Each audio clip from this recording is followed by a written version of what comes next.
ṣé mo pé tó bá lo òbí belt yẹn.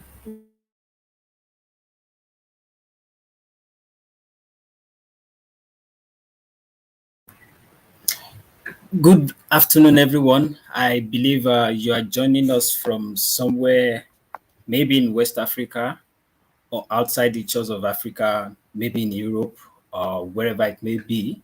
So, in that regards, I would say good morning, good afternoon, and good evening to everyone wherever you are joining us from. It's a great opportunity to be here once again for the webinar 2 of the 5 series organized by the Young Quantity Surveyors Forum, the Diaspora Group. Just like the webinar 1 of the 5 series, I believe today is going to be an interesting session where we'll be discussing the e-business and sustainable quantity surveying practices. And for this webinar too, the title of the focus of our discussion today would be international quantity surveying practice experience, challenges, and prospects. I believe this session will be an educative one, which would enlighten every one of us about the international quantity surveying practices, as we have panelists from different countries across the world who will be giving us their opinion, who will share their views, and they will educate us on how quantity surveying is practiced in their different countries. So once again, I welcome you all to this afternoon session. By afternoon, I'm using the West African time as a basis for my greeting. So thank you once again. For today's event, I will not be the only moderator, as I will be joined in the studio now by my colleague, a very good friend of mine, to share the stage with me this afternoon. So without wasting much of our time, let me welcome uh, Bisola Odubiyu to join me on the stage. Hi everyone, thank you Opolua.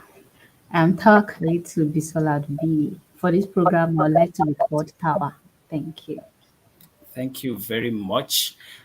So together we'll be handling the activities for today, and I believe we are much ready to introduce our panelists. But before we do that, let's quickly have the goodwill message from our boss, who is the one bringing all of us together to the studio this afternoon in person of QS Ayodele Faleye. So QS Ayodele Faleye is the Young Quantity Surveyors Forum chairman, and he is the one who has been anchoring the activities of Young Quantity Surveyors, a section of the Nigerian Institute of Quantity Surveyors, and is very much available right here with us this afternoon. QSI Odele, you're welcome, sir. Thank you, QS Opolua, then Tower. Thank you for your time. I want to thank you and appreciate you for this great opportunity. First of all, let me appreciate the coordinator of Young QS Forum Diaspora Special Group, QS Tosin Tolado. I recall this special group. The current leadership was inaugurated on 25th of June of July 2020. And the goal is simple. The goal is to harness the pool of talents across the world. I listened to the interview of one of the brightest historian in Africa, Professor Toyin Falola. The interviewer asked him that moving to the United States and become recognized as one of the best historians in the world, you have denied the Nigerian system the possibility of ONU. Then Prof responded. He said he doesn't believe that it is brain drain. He said to him it is brain transference. So it means we can tap talent and we can harness opportunity across the globe. And that is the sole purpose of the Young QS Forum Diaspora Special Group, what the word called brain drain. You can take advantage of that and convert it to a brain gain.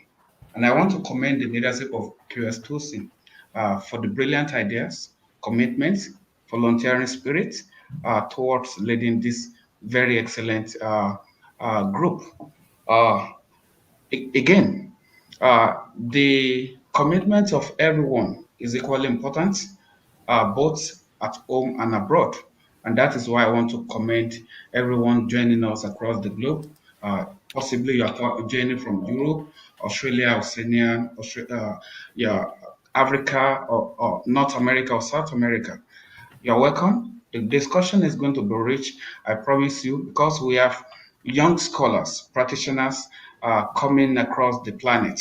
And I want to welcome everyone once again. Thank you, Tawa. Thank you, Apolua. Yeah, thank you. Thank you, Kes Ayodele. Thank you, Kes Ayodele. Thank you for that nice and informative goodwill message. Now I would be ushering him the message of the chairperson, chairman of the Nigerian Institute of Quantity Survey. So we would love to have you here, sir, to give us your own introductory speech. Thank you. Yeah, thank you very much, Kiwasawa. I'm not yet the chairman or president of NIQS, but I am sent with this message from the president. He would have loved to be with us today, but unfortunately, he is on an assignment at Ahmadu Bello University. So, and in his message, he said he has seen what we are doing as young quantity surveyors, and he is really delighted. He is proud of us because he can see the future of quantity surveying progressing. And he said he has gone through the team we are discussing and is surely showing what the future is. So in this message, he wishes us happy deliberation. Thank you very much.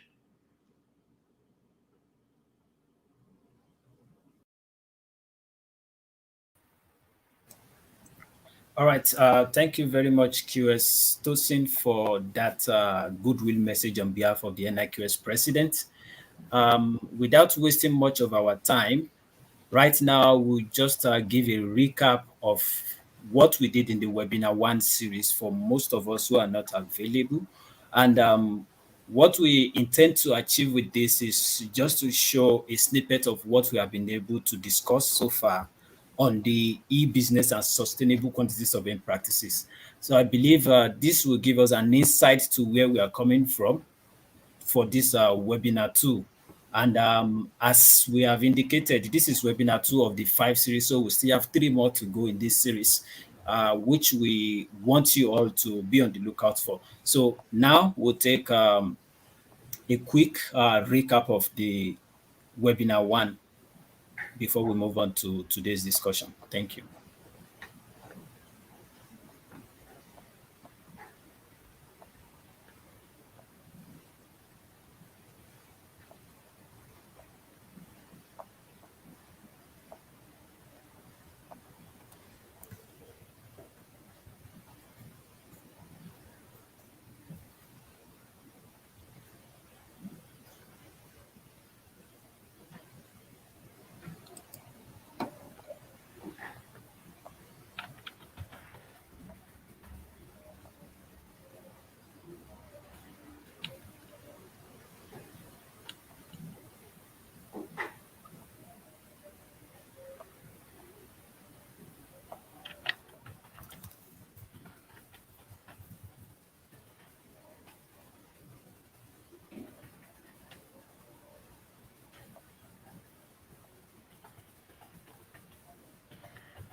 Okay.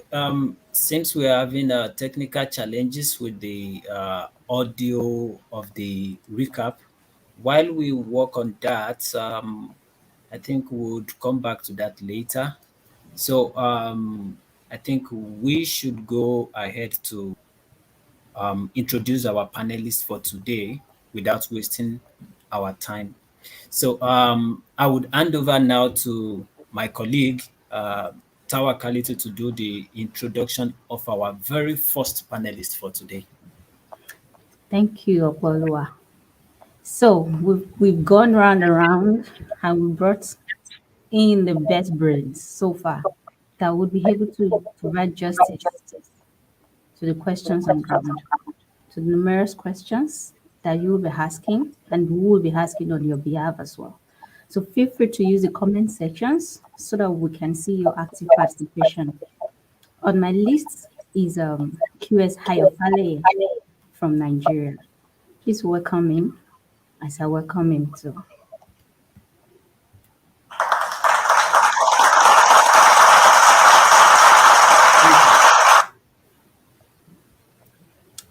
Welcome, QS Hayofale. Can you kindly tell us a little about yourself, your academic background, and the journey so far?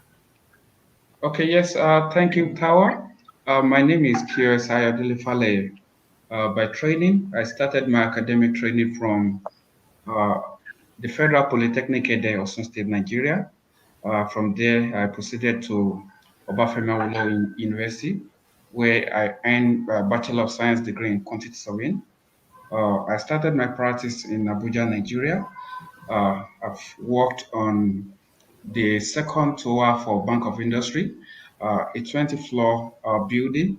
I was a resident there. I worked there for 5 years before I started my practice, Samprek Consultant Limited, and we run Samprek Academy too, that's grown young talents. Beyond that, in terms of volunteering, I started active volunteering to the Institute in 2007 when I was part of the foundational member for Osun State chapter of NIQS. From there, when I moved to Abuja, the consistency grew further. Then up today, I joined the forum. Then, by the grace of God, today I lead the Young Quantity Surveyors Forum, which is one of the vibrant national organs of NIQS. I'm married with a kid, and I can reserve the rest till further time. Thank you, Tawa. Thank you. That will be all for now. All right. Thank you very much for that, QS Ayodele. Now to the next person on our list. We move on to QS Moyo Uduola, who is joining us from Canada. QS Moyo, you're welcome, man.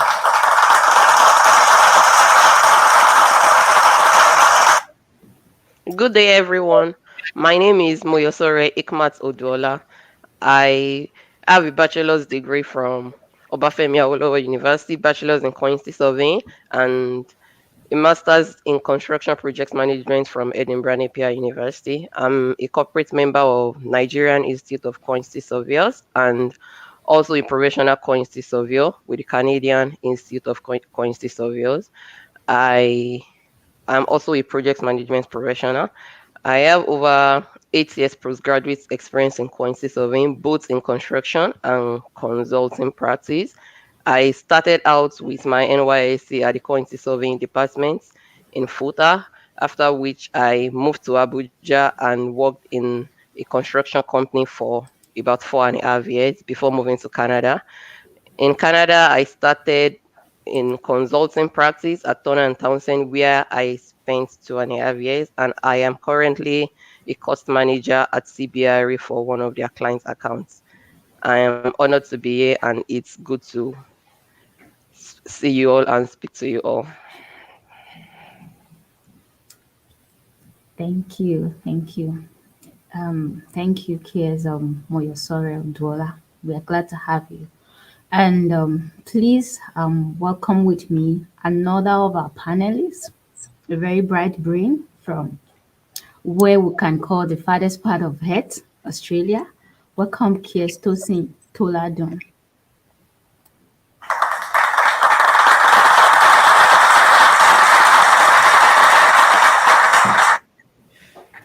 Yeah, thank you very much. I'm very, very grateful for having me here. My name is Solawale Tositoladun. I started my QS journey at Obafemi Awolowo University, where I backed my BSc and also my master's degree in 2014. I worked briefly with Ondo State government as a quantity surveyor and rose to the level of senior quantity surveyor. I left the shores of the country in pursuit of my PhD at the University of New South Wales in Australia. Unfortunately, I get to practice as a quantity surveyor with a Cowen Building Group, where I've been for almost 4 or 5 years. I'm married with two strong boys. Thank you. Thank you very much for that introduction. Also, QS Tosin.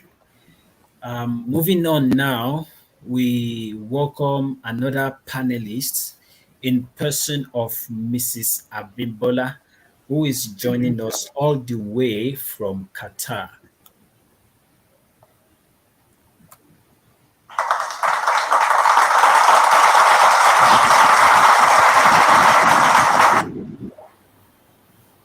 Hi everyone. My name is Abimbola Kindele, graduate of Obafemi Awolowo University, Quantity Surveying Department. I started practicing as a quantity surveyor after graduation. I worked with a construction firm in Lagos, Brickhouse Construction Company, where I work as a contractor quantity surveyor. I worked on some of the projects like Orlando Petroleum Head Office at Marine Beach, Apapa Road, and University of Ibadan Endowment Project. After, in 2015, I moved to Qatar, where I started working as a quantity surveyor too. I work with a construction firm, which specializes in water treatment.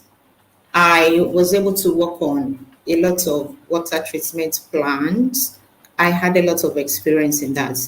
After that, I moved to consultant firm, which specialize in road construction. And I was able to work on road projects. That's where I specialize now. And I've been privileged to work on a microtunneling project also. I'm married with two kids too. And I'm a member of Quantity Surveyor International. And I'm pursuing my RICS. I'm trying to become a member of RICS now. Thank you very much. That was so good to hear. Thank you, Mrs. Habimbola. And also on our list is another young and vibrant professional from the United Kingdom. Please welcome Mr. Fatai Oladayo.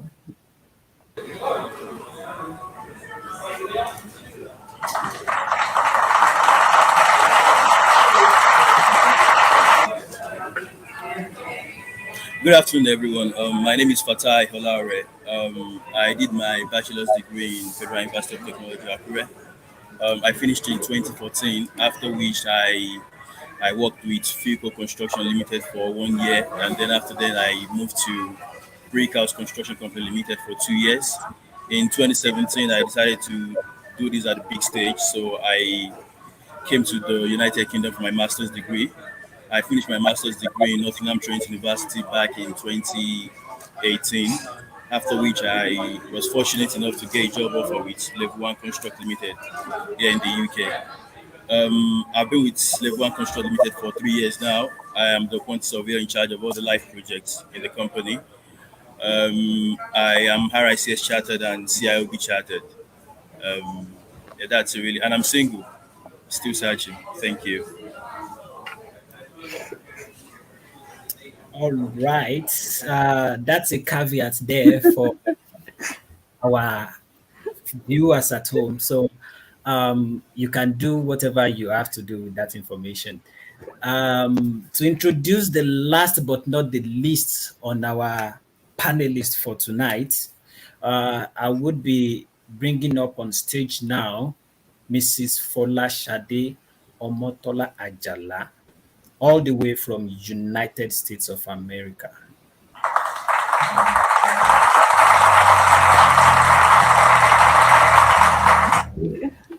Thank you for that introduction. My name is Folashade Ajala. I started my career as a quantity surveyor in Obafemi Awolowo University with a bachelor's degree in quantity surveying. I worked briefly in Lagos, Patco Construction Limited, before I relocated to the United States in 2009. I had a break, a little break in career because I couldn't um, like I couldn't find a job as a quantity surveyor because most of the system they have here is kind of different. So I had a break and then I started working January of 2012 as an estimator with a consultant firm. The client was the city of New York. On then from there, I rose to I found another job with the New York City Department of Design and Construction. I'm a senior estimator there. So we review most of the consultants' estimate. I am married with 3 kids. Thank you. I think that's all about it. I'm still working I'm not working. They call it estimator here, so it's not quantity surveying. I have a PMP, project management professional. I'm working on acquiring my certified cost professional credentials. Hopefully, I'll get it soon. Thank you. Thank you, thank you. Those are very good and beautiful introductory speech. Thank you for telling us about yourself, and I think I understand now why the last male speaker had to also talk about his status because people were talking about kids and all of that. So that's just on the fun side. Now we're still on the family base, family is life. And on this note, we are celebrating a special person, a father for the Nigerian Institute of Quantity Surveyor, home and abroad. It's his birthday today, and we here and everyone else wishes QS Dr. Femi Balogun, a fellow of the Nigerian Institute of Quantity Surveyor and that of the Royal Institute of Quantity Surveyors. We wish you a happy birthday, long life, and prosperity. We hope to see you continually flag the banner of our body higher. Yeah, that's it. I think we can now move to the core session of today's event. Over to your follower. All right. Thank you very much. Without wasting time on our schedule tonight, we're moving to the interview section proper. So, since it's going to be a panel discussion, what we'll do is we ask questions and then we invite any of the panelists to share their opinion about that particular question. However, we don't want the questions to be limited to the moderators alone. So, if you have any question out there, please post them in the comment section. Questions related to quantity surveying practice, either in Nigeria or outside the shores of Nigeria, do well to post them in the comment section so that we can take them also. And then our panelists will do the right justice to them. So to start tonight, I would throw the first question to QS Moyo, who is practicing in Canada. The first question that will come to you this evening is what aspect of digital transformation or digital disruption have you experienced in quantity surveying practice as related to your domicile country?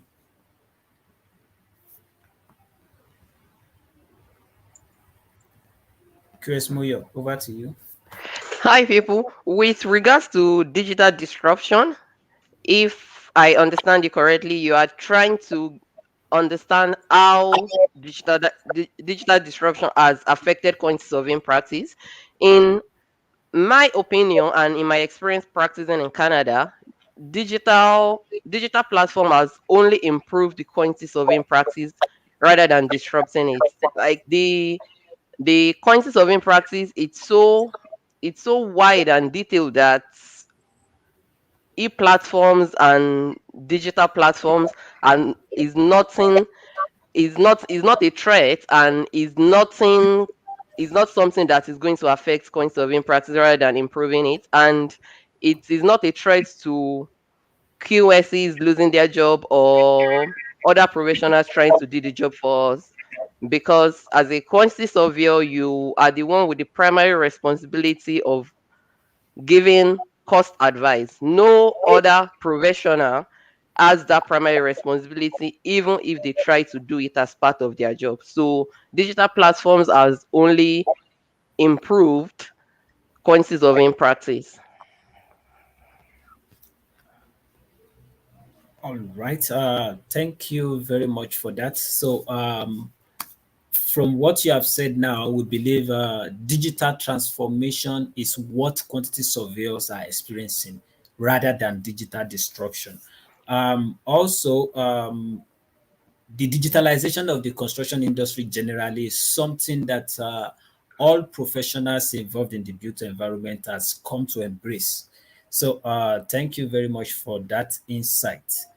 Can we have your opinion about that, QS Tosin from Australia?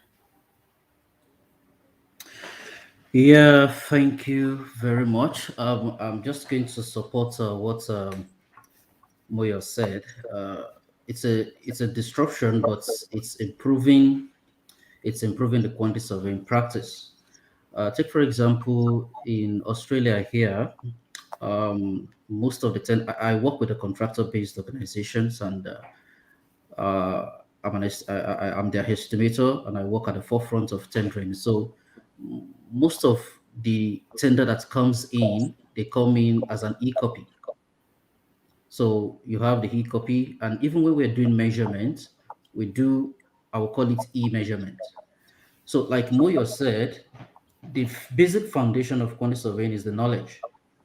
So without the QS, the software, so to speak, won't perform well, because with computer, it's garbage in, garbage out. You must understand what you're doing for you to be able to put in the right thing. I could set an example. There was a day we got a measurement from someone, and on looking at the quantities, I was saying no, this can't be, because doing art measurements, I discovered these things are different. So the problem there was that the person used the wrong scale. So as a quantity surveying, when you understand everything about quantity surveying, you can be able to bring it to the software, the digitalized aspect. And thank God, I don't want to say thank God, but thanks to COVID-19, a lot of things has gone digital now, even including site inspections. We've been bringing in UAVs to do site inspections, to do capturing, to be able to know exactly what is happening on site. And we bring in photos. And as a matter of fact, there was a time that they are creating a 3D, 3D, what's it called? 3D shopping now, that when you are measuring, you can actually look at the 3D to know what exactly it is. Thank you. All right. Thank you so much for those lovely contributions. Just a little one. I'd like to acknowledge our audience that are actively participating, and one of them had to, quickly make a correction about what was said earlier on. It's the Royal Institution of Chartered Surveyors, not institutes. I think that's gotten now. Now, in relation to digital disruption that we're talking about, I'd like to ask one of our panelists, Mrs. Folashade, to tell us more about the new brand names that our profession bears in our country in the US. I remember some minutes ago you were saying, oh, it's not this, it's not quantity surveying, it's that. All right. So my role as, I won't call it a quantity surveyor, my role as an estimator in the firm that I work for the city of New York, we work for the public. So what I mean by work for the public is all the construction, everything we do is based on taxpayers' money. So it has to be spent well. Like everybody is on us, right? So when you talk about the digital, so we have so many digital platforms that we have tried in my organization. We've tried timberline estimating, like like my colleague said, Tosin. He said, whatever you feed the computer with, it produces, right? So as a QS, if you have a background in QS, it's going to help you to input the correct information because Timberline, it's what you give it, like garbage in, garbage out. So we've used Timberline estimating software, and of course, Excel is still a background that everybody should. I mean, everybody still uses. You know, Excel cannot. It has to be like everybody still has to use Excel. It's like a background to any kind of platform. So I think I answered the question. Yes, yes, Yeah. that's very good. And Just with that, okay, yeah, sorry. And with that, it's not just quantity surveyors that can work use that software. If you have construction background, you know how the construction process works, you should be able to use that platform also. So I am not of the opinion that we should just limit this to QS, like civil engineers, building technologists, you know, they should also know how to use this software, you know, because they understand the construction process. You just need to input the construction process, the dimension of the scope you're describing, and then the price based on the locality, you know. So those are those factors, you know. I think that's it. okay. So before you leave, what you're saying now is that we should be able to interact well with new information and communication technology tools in relation to our trainings, Yeah. irrespective of quantity surveying or civil engineering or any other. Yes. Okay. So if you are in the construction industry, you Yes. interact with everybody. You interact with the architect, you interact with the civil engineers, electrical engineer.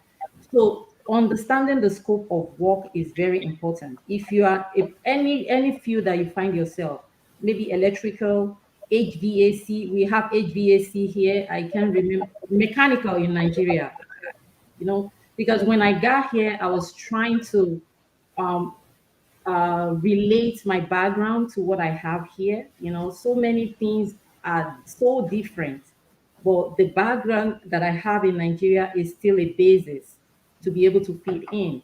Like the HVAC we have here is different from what we have back home when I had my training.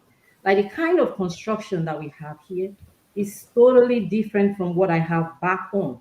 So I had to really, you know, try to get myself settled, like get myself into the system here. It's good, you know, it's okay for people that were that in the European countries, like Australia, so the UK, you know, they still use the same system. But in the United States, it's totally different, you know, totally different ballgame.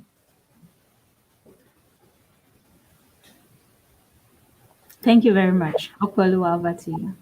Okay, thank you for that insight. And based on the discussion you had now, I'm thinking of since you're in the construction industry and since we are professionals that work with other professionals, I would like to uh, throw the question out there to say, how do we promote sustainable practice in our relationship with other construction professionals in the country we are practicing? And basically, I would take this question to QS Ayodele, since QS Folashade has indicated already that as professionals, you don't stand alone. You always have to interact with other professionals. How do we promote sustainability in our relationship with other professionals? Yes, thank you, QS Apoelua.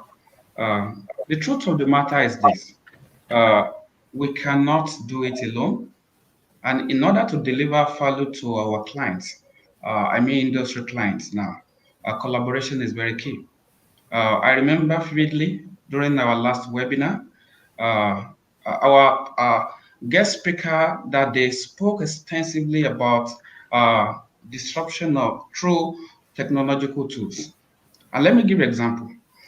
In those days, as a QS, you could say you are the alpha and omega for quantification. But because of building information modeling, it has disrupted that boundary. So as MEP engineers are doing their design, if they go a little further to model it, they get some quantum of the quantities. The same thing for civil engineers or structural engineers who use software like Tekla, Orion, or Procon. After the design, they do quantification. For architects, Revit architecture, even Revit structure, you generate quantity. So, but at the same time, we are coming on board with some level of knowledge that they don't have. And it's about standard phraseology and the way we frame and report construction cost. They don't have that. Those software, they hardly come with those standard phraseology. So now, in working together, if we work excellently together, it's going to help them to improve the quality of details that they put into their design. And overall, when we generate our report, cost report, progress report, it's going to make it much more accurate. So collaboration is very key. We cannot do it alone. In fact, now is to have digital platform that we collaborate and we deliver more excellently to our clients. And let me add this before I conclude. The McKinsey report on Construction 4.0, they have argued extensively that construction practice is too fragmented. So you have pre-contract stage, you have construction stage. Under pre-contract, you have project briefing, preliminary design, preliminary cost estimates. Then you do your full design. Then you come to construction. And in the process, there's waste, we lose time, we lose information in that process. Then during construction, we now come back and reconcile, clash on sites, piping, they're clashing with each other. And that would have been mitigated if we collaborated excellently well at pre-contract stage. So I want to say the future is through collaboration. And that is why we as quantity surveyor too, when we look at the industry, we should look at the complete value chain, not the only thing that we are bringing to the table. What does it take to produce a built asset? And what are the other tools that we need to use? And in doing that, that is how we can be more competitive as a community of practitioners. Thank you. All right. Thank you very much for that insight. I believe one major thing that comes in from your discussion is the aspect of collaboration, because technically there's no way you can do it all alone as a quantity surveyor. However, when you have other professionals who have the facility to do a part of your work, you come in being an expert in that area to give them the necessary technical terminologies or the necessary technical knowledge to guide what they have done. So at the end of the day, collaboration is what gets the project done. Okay, to add more to what QS Ayodele had said already, I would call on Mrs. Abimbola, who is practicing in Qatar, to give us an insight to that also, based on her knowledge from the Qatari construction industry. Thank you very much, Okwelua. Yes, like here in Qatar, where I worked as a contractor quantity surveyor, I work in the pretender department, and they specialize in water treatment, be it wastewater, industrial water, any source of water. There, quantity surveyor, like me, as I'm a quantity surveyor, I'm the one in charge of a tender. If I'm the one in charge, my own only has to do with the documents that we're going to prepare, the technical documents, the commercial documents. And when it comes to the commercial document, the preparation of bill of quantities, though our price is always a lump sum, but what's as a building up the price, I need information from the electrical engineer, the process engineer, the chemical engineers, and they need to submit their technical documents also. So I don't work alone. I need to work with them. We need to meet together. We need to check whether what we are submitting, whether it's okay or not, whether every information that is required or any everything that is required has to be included in order to be on a safer side by the time the contract is awarded to us. So there is no way you will work alone. When in Qatar, we have planners. You need them to work within the time limit that, okay, this is the duration. We want to complete this project within 6 months. So the program of works you are going to prepare has to be within that range. So you cannot do it alone. You have to collaborate. You have to talk with each other. You have to meet each other in order to have a nice outcome. That's it. Okay, thank you very much. Collaboration is key again. That's what I pick up from what Mrs. Abimbola said. So over to you, my colleague, Bisola. Yeah, thank you very much. Just now we're talking about collaborations, and it is very clear that collaboration cannot be effective if the adequate training is not on ground.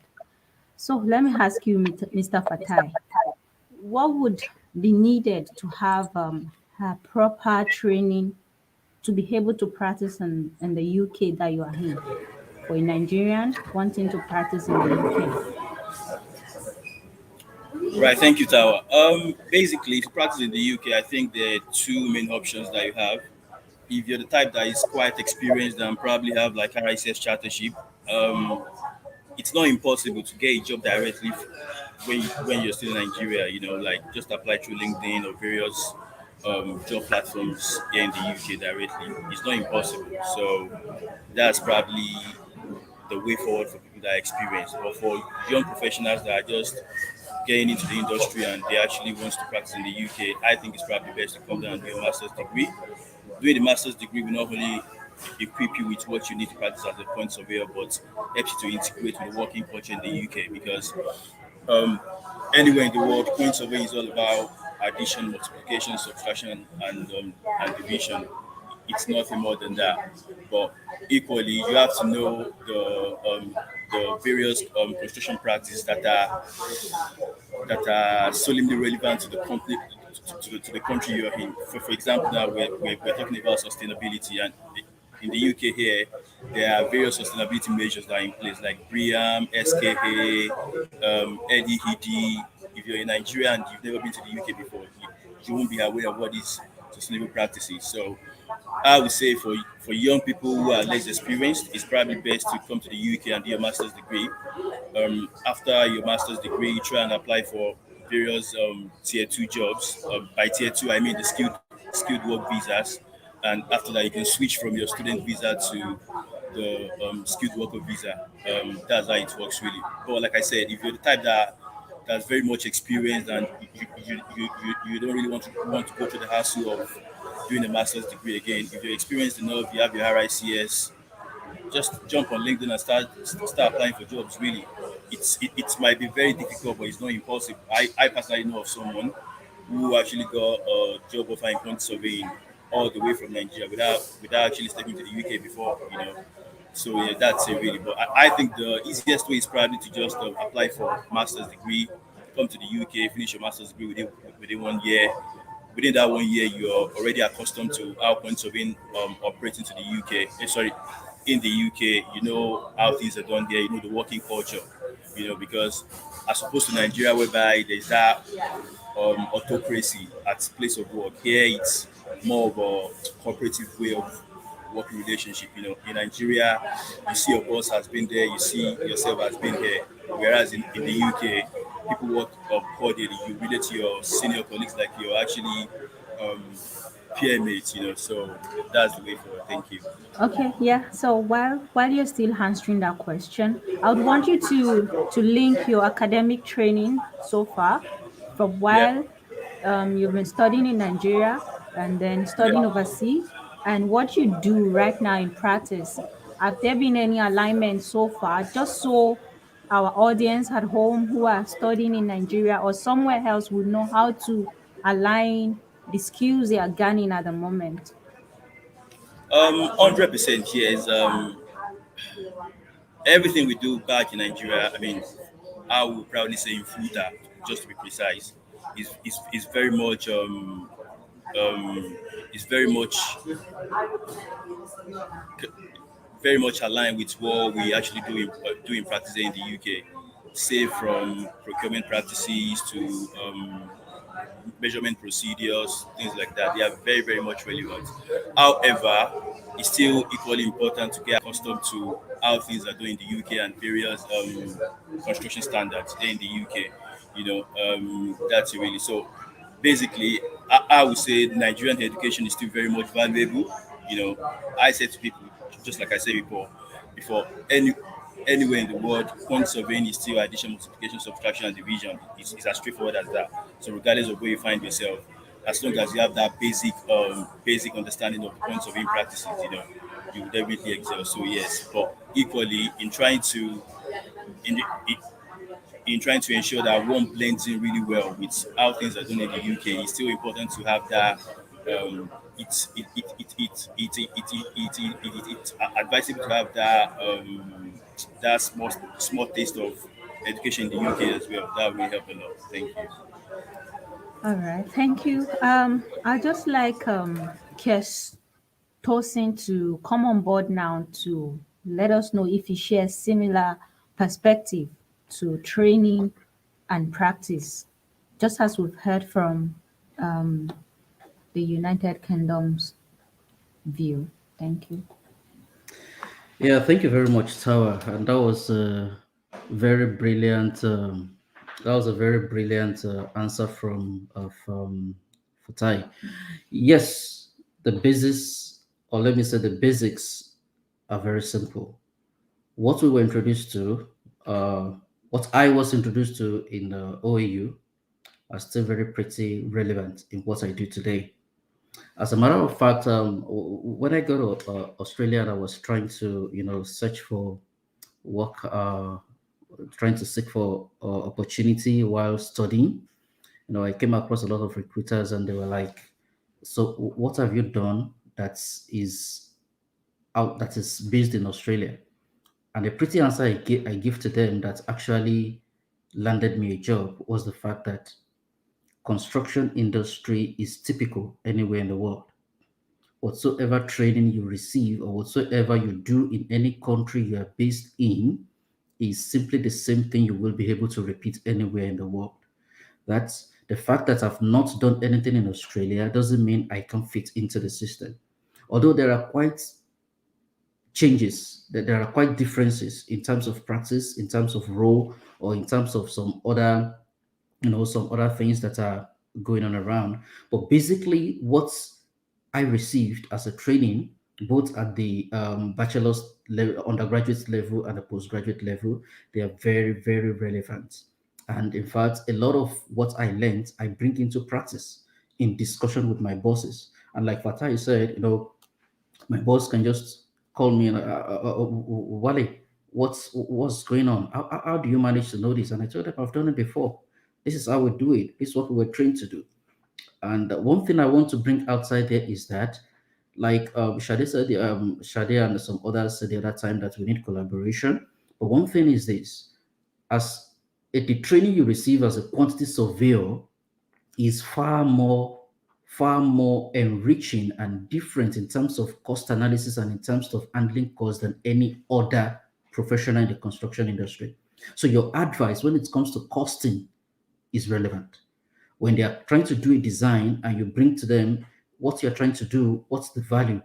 vis-a-vis the cost. That's what your training is, and that is why the collaboration is very, very key. But in terms of training wise, it's pretty the same thing. In fact, I would want to say the training we receive in Nigeria is quite much more deeper than what is being offered here. For example, in Australia, I think there is only one or two schools that are offering quantity surveying as a course. Most of the thing they do is construction management, project management, and they do like quantity estimating and some other things as a unit on each of those courses. But having a full-fledged quantity surveying department and you are trained on the 5 years modules is a great value you should cherish. Thank you very much. All right. Thank you for that insight on how relevant our academic training is to the practice of quantity surveying in our domiciled country. Still in that area of discussion, I would want to inform our viewers at home. If you have any question for the panelists, don't hesitate to drop them in the comment box on any of the platforms you're watching from, either Facebook, YouTube channel, or on the LinkedIn account. So just drop your questions in the comment box and then we'll treat them accordingly also. Moving on, I would want to ask QS Moyo, practicing in Canada. What role do you think a trained quantity surveyor would fit in the most for sustainability in practice in your country where you practice at the moment? That's quite an interesting question. So, to practice in Canada, there are a range of options that you can go into as a quantity surveyor. You can either be in consulting, and under consulting itself, you can be in pre-contract, you can be in post-contract, you can be in loan monitoring. You can also be managing a specific client accounts. You can be in construction where you will be working for a general contractor, and similar to what QS Tosin noted, that the practice in Australia, similar to that, they do more of construction management here as well. So even if you are trying to go back to school, because at a time when I was looking for a job, I started considering, okay, maybe I should take a diploma, and then I checked the curriculum. It's watery with respect to quantity surveying. It's more of construction management. So you can work for a general contractor where you will be the estimator, and you can also work as an as a cost expert as part of a project management team, which is what I am doing currently. I'm pretty new on the team, but my basic role on that team is to give them cost advice as part of a PM team. So those are the three main headings, and all under each heading you can venture into different things and different departments. Also, in addition, you can work for a trade contractor as well. When you are working for a trade contractor, you are the cost experts in specific trade. So it really depends on what you want. There is no right way to go or the wrong way to go. Just get your foot in the door in one of these options first, develop your skills, and then navigate in the industry. Oh, that's interesting to know. If that is the case for Canada, I think we should explore the situation in USA also. Although I remember Mrs. Folashade told us earlier that the practice of quantity surveying is not the title for the professionals in US. You have them basically as estimators. Do you think from the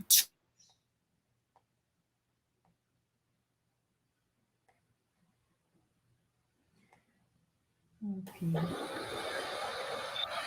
You The- can speak now. okay, yeah. So if you're trained as a quantity surveyor in Nigeria, you can actually fit in into any profession in the construction industry. You can fit in as a project manager. You can manage the project physically on site. You can be a design construction project manager. You review the design because there are set guidelines.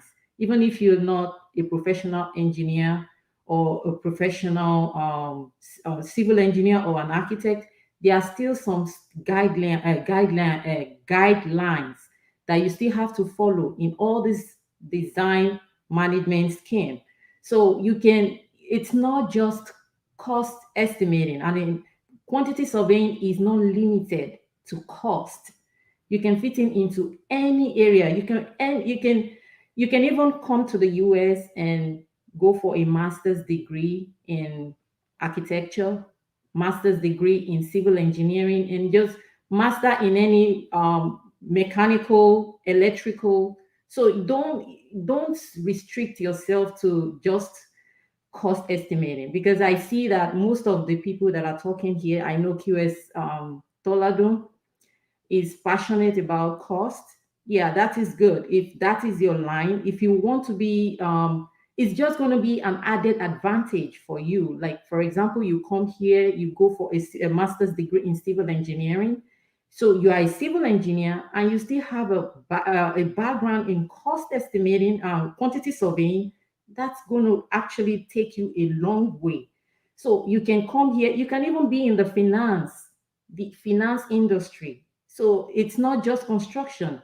I like the kind of training background that we have in Nigeria. You can fit it into any area, you know? So it's not just cost estimating. Thank you. I think I have answered. Yes, yes, you have done justice to that. Just to add to that, I remember one of our lecturers back then in FUTA.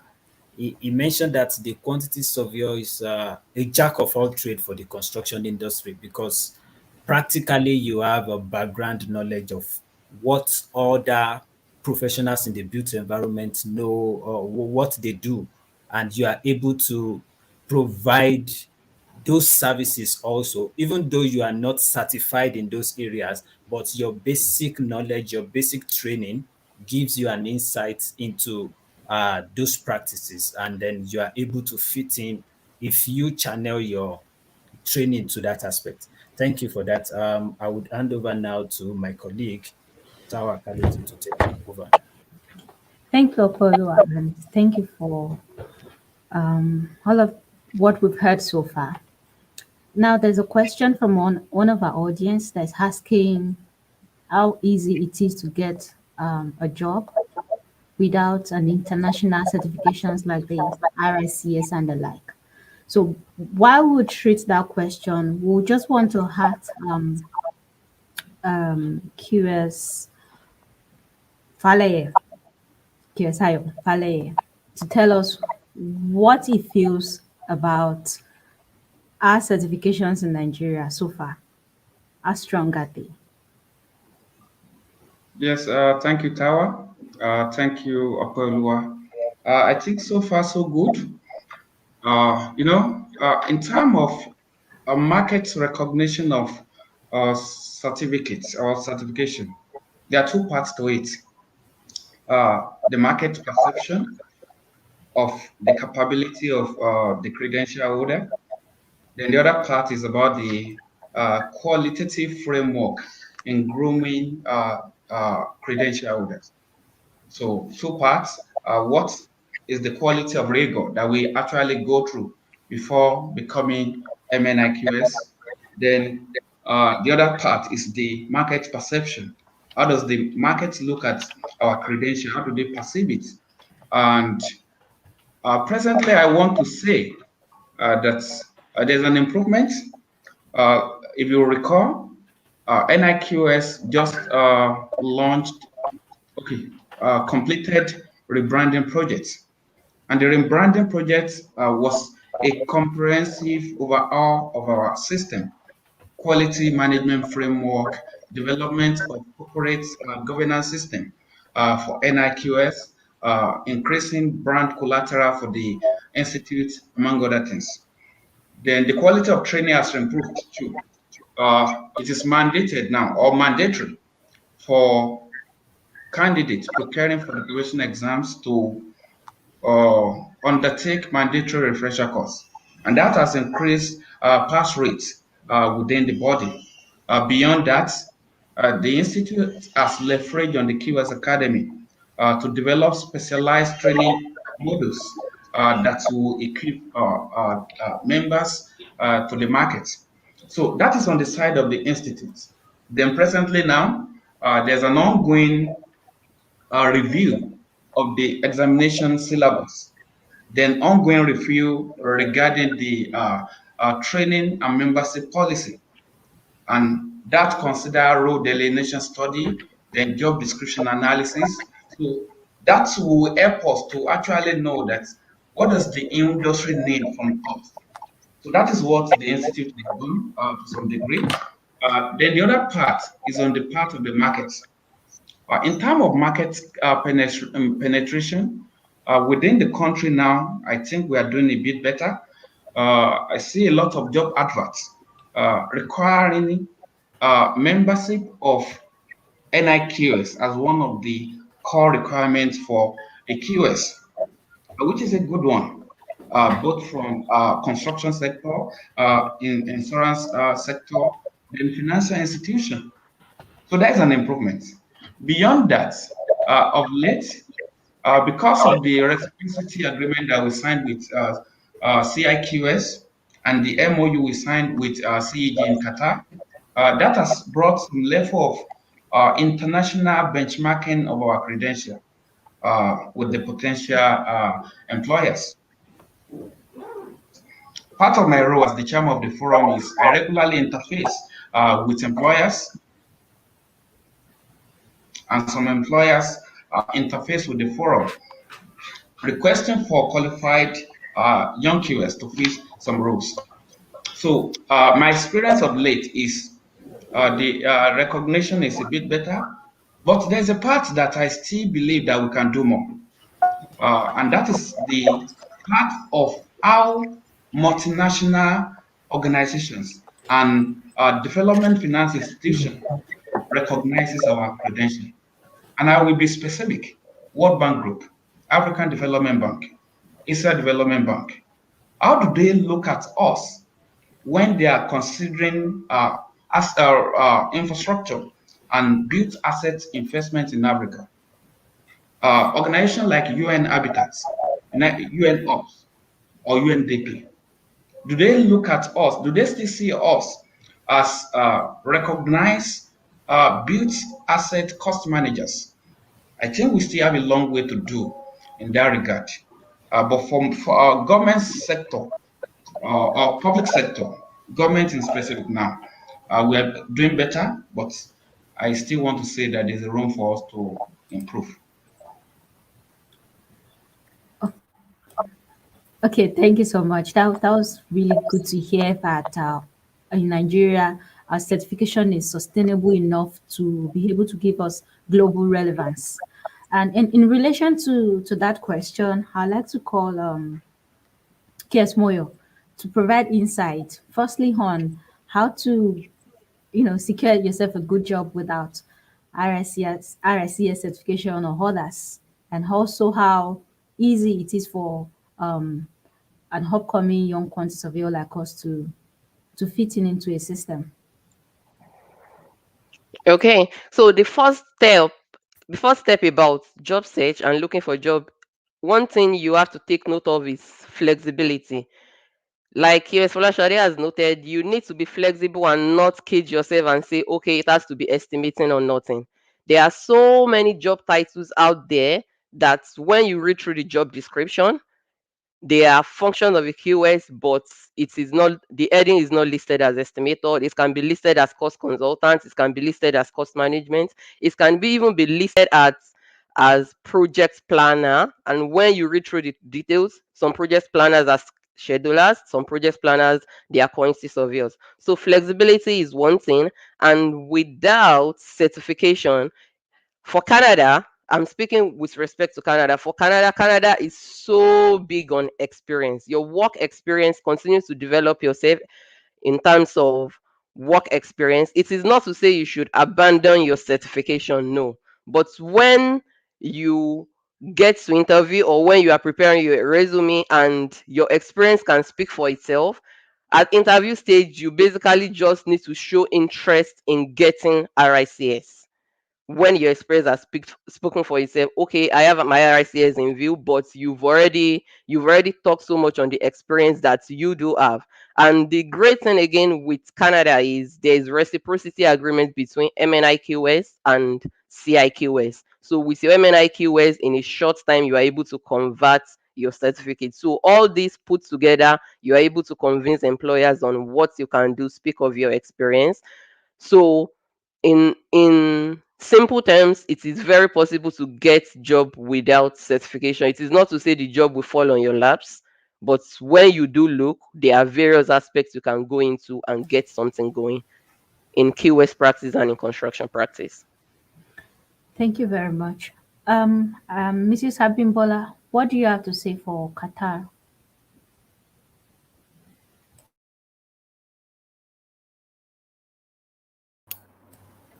Hello, can you hear me? Yes, please. Okay. Here in Qatar, like QS Folashade said, there is a lot of areas you can fit in.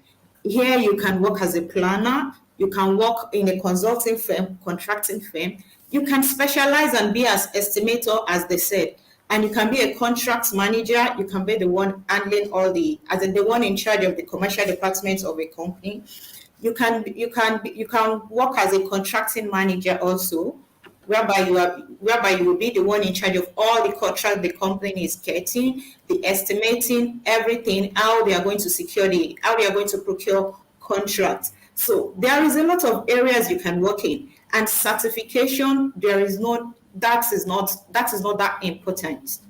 Your experience is important, and when you get there, your knowledge in school, the basic quantity survey knowledge, is still the background. That is the main thing. We can't throw that one away at all, because I know of civil engineers here that are working as quantity surveyor. Now a lot of them are going back to enroll in a short courses like quantity surveying practices. I have colleagues at work like that they are civil engineers working as a QS on a road project, but they are now doing short course on the background because they know that the basic is very, very important. So we can't throw that one out at all.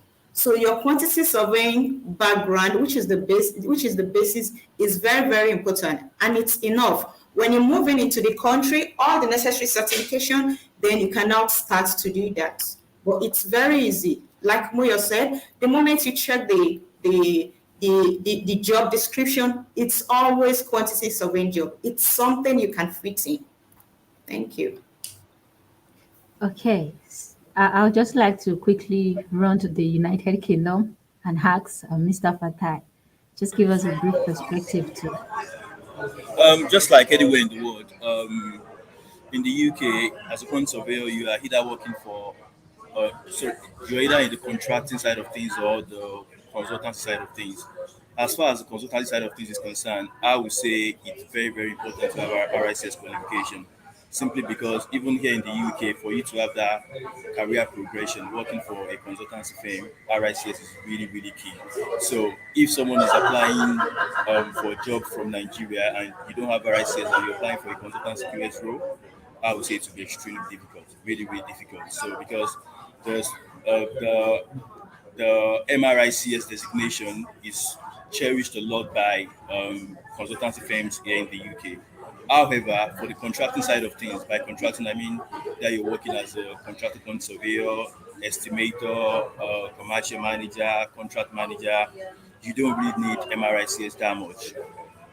Contracting construction companies only really care about the experience you have and the value of projects that you've managed in the past. That's what they really care about. So here in the UK, all these designations, MRICS, MCIOB, it's good to have as a contract point of view, don't get me wrong, but they are much more relevant to people practicing the consultancy side of things. If you are targeting jobs for a contractor in the UK, they really don't cherish it much. You meet a lot of contractor consultants in the UK with like 12, 15 years working experience, and they don't even have RICS.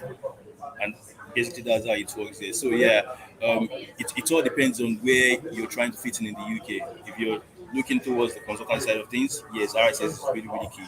If you're looking for jobs around the contracting side of things, RICS, if you want to do it, yes. If you don't want to do it, fine. Thank you. Okay. Thank you so much for all of the robust contribution I've gotten so far. I think it's just one common point now is that take care of your fundamental skills. Make sure you brush up your skills so that you can build up on that as you progress. Thank you. And do not be boxed in construction as a quantity surveyor. You can be as flexible as possible. I'd like to hand over to my co-anchor now. Okay, thank you very much. I see the questions are coming in. Please, if you still have more questions, do not hesitate to type them in the comment section. We'll keep on taking them as we have them here. Just to put in one of the questions we have here for the panelists also, before we go back to the questions from the followers or the viewers at home. I want to ask a question concerning the professional bodies, since we're having discussions around RICS certification. What influence has professional bodies in your domicile country played on your professional practice in that particular country? And to answer that, I will be going to QS Tosin in Australia to give us an insight into that. Yeah, thank you very much. In Australia, there are a lot of professional bodies, and they are trying to, as much as possible, regulate practice. But in addition to regulation of practice, they try to bring up some tools and some training that quantity surveyors or anyone in the construction industry can get to know.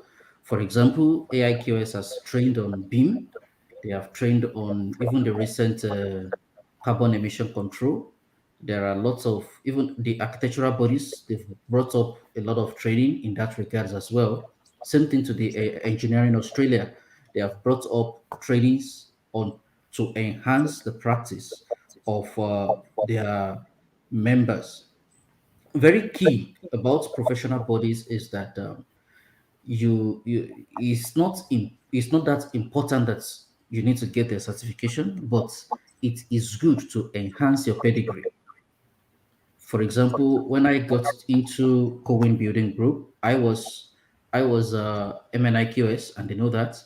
But the moment I told them that I got RICS certification, what they did was to boost their submission to clients. Our estimator is a chartered quantity surveyor, RICS certification, PMP, just to be able to let the clients know that the person that is going to give you the price is someone that is regulated.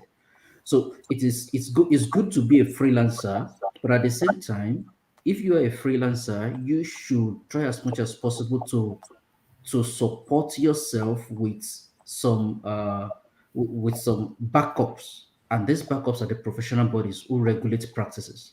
When you tell anyone that you're a member of you're a member of NIQS, they respect you. They want to give you a job, not because you're a quantity surveyor, but because they know if you mess up, they can report you, and they know that you value your license. You value your license very well. You wouldn't want to lose it. So it gives you a kind of edge in whatsoever you are doing. Thank you. Okay, thank you very much, sir. To add to that response, I would call on QS Moyo practicing in Canada.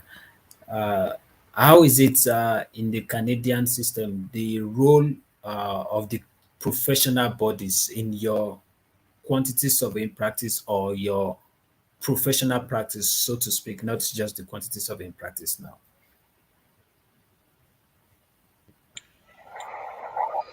In my professional practice in Canada, when you are in the consulting side of business, it is a nice to have, and a professional certification is a nice to have, because one, similar to what Kiwestosin has mentioned, one, it enhances your visibility. One, and also, even if you get your foot in the door without professional qualification, in order to rise the rank and get promotions, you need your either RICS or your PQS and the consulting side of business. Because these things, even the employers need it for proposals.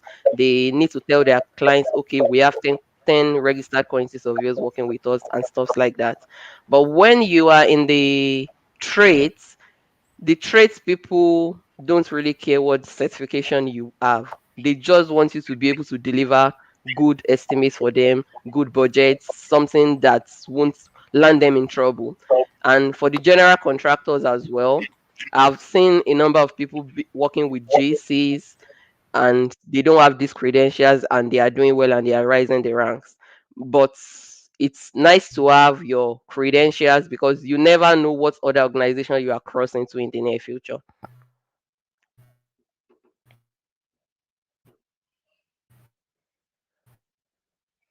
Okay, thank you. Thank you, Kesmoyo. How about from the USA? What do you have to tell us? Okay, if you don't have a professional, if you don't have a professional certification, don't kill yourself. You're fine. All you need to do is to brush up your skills.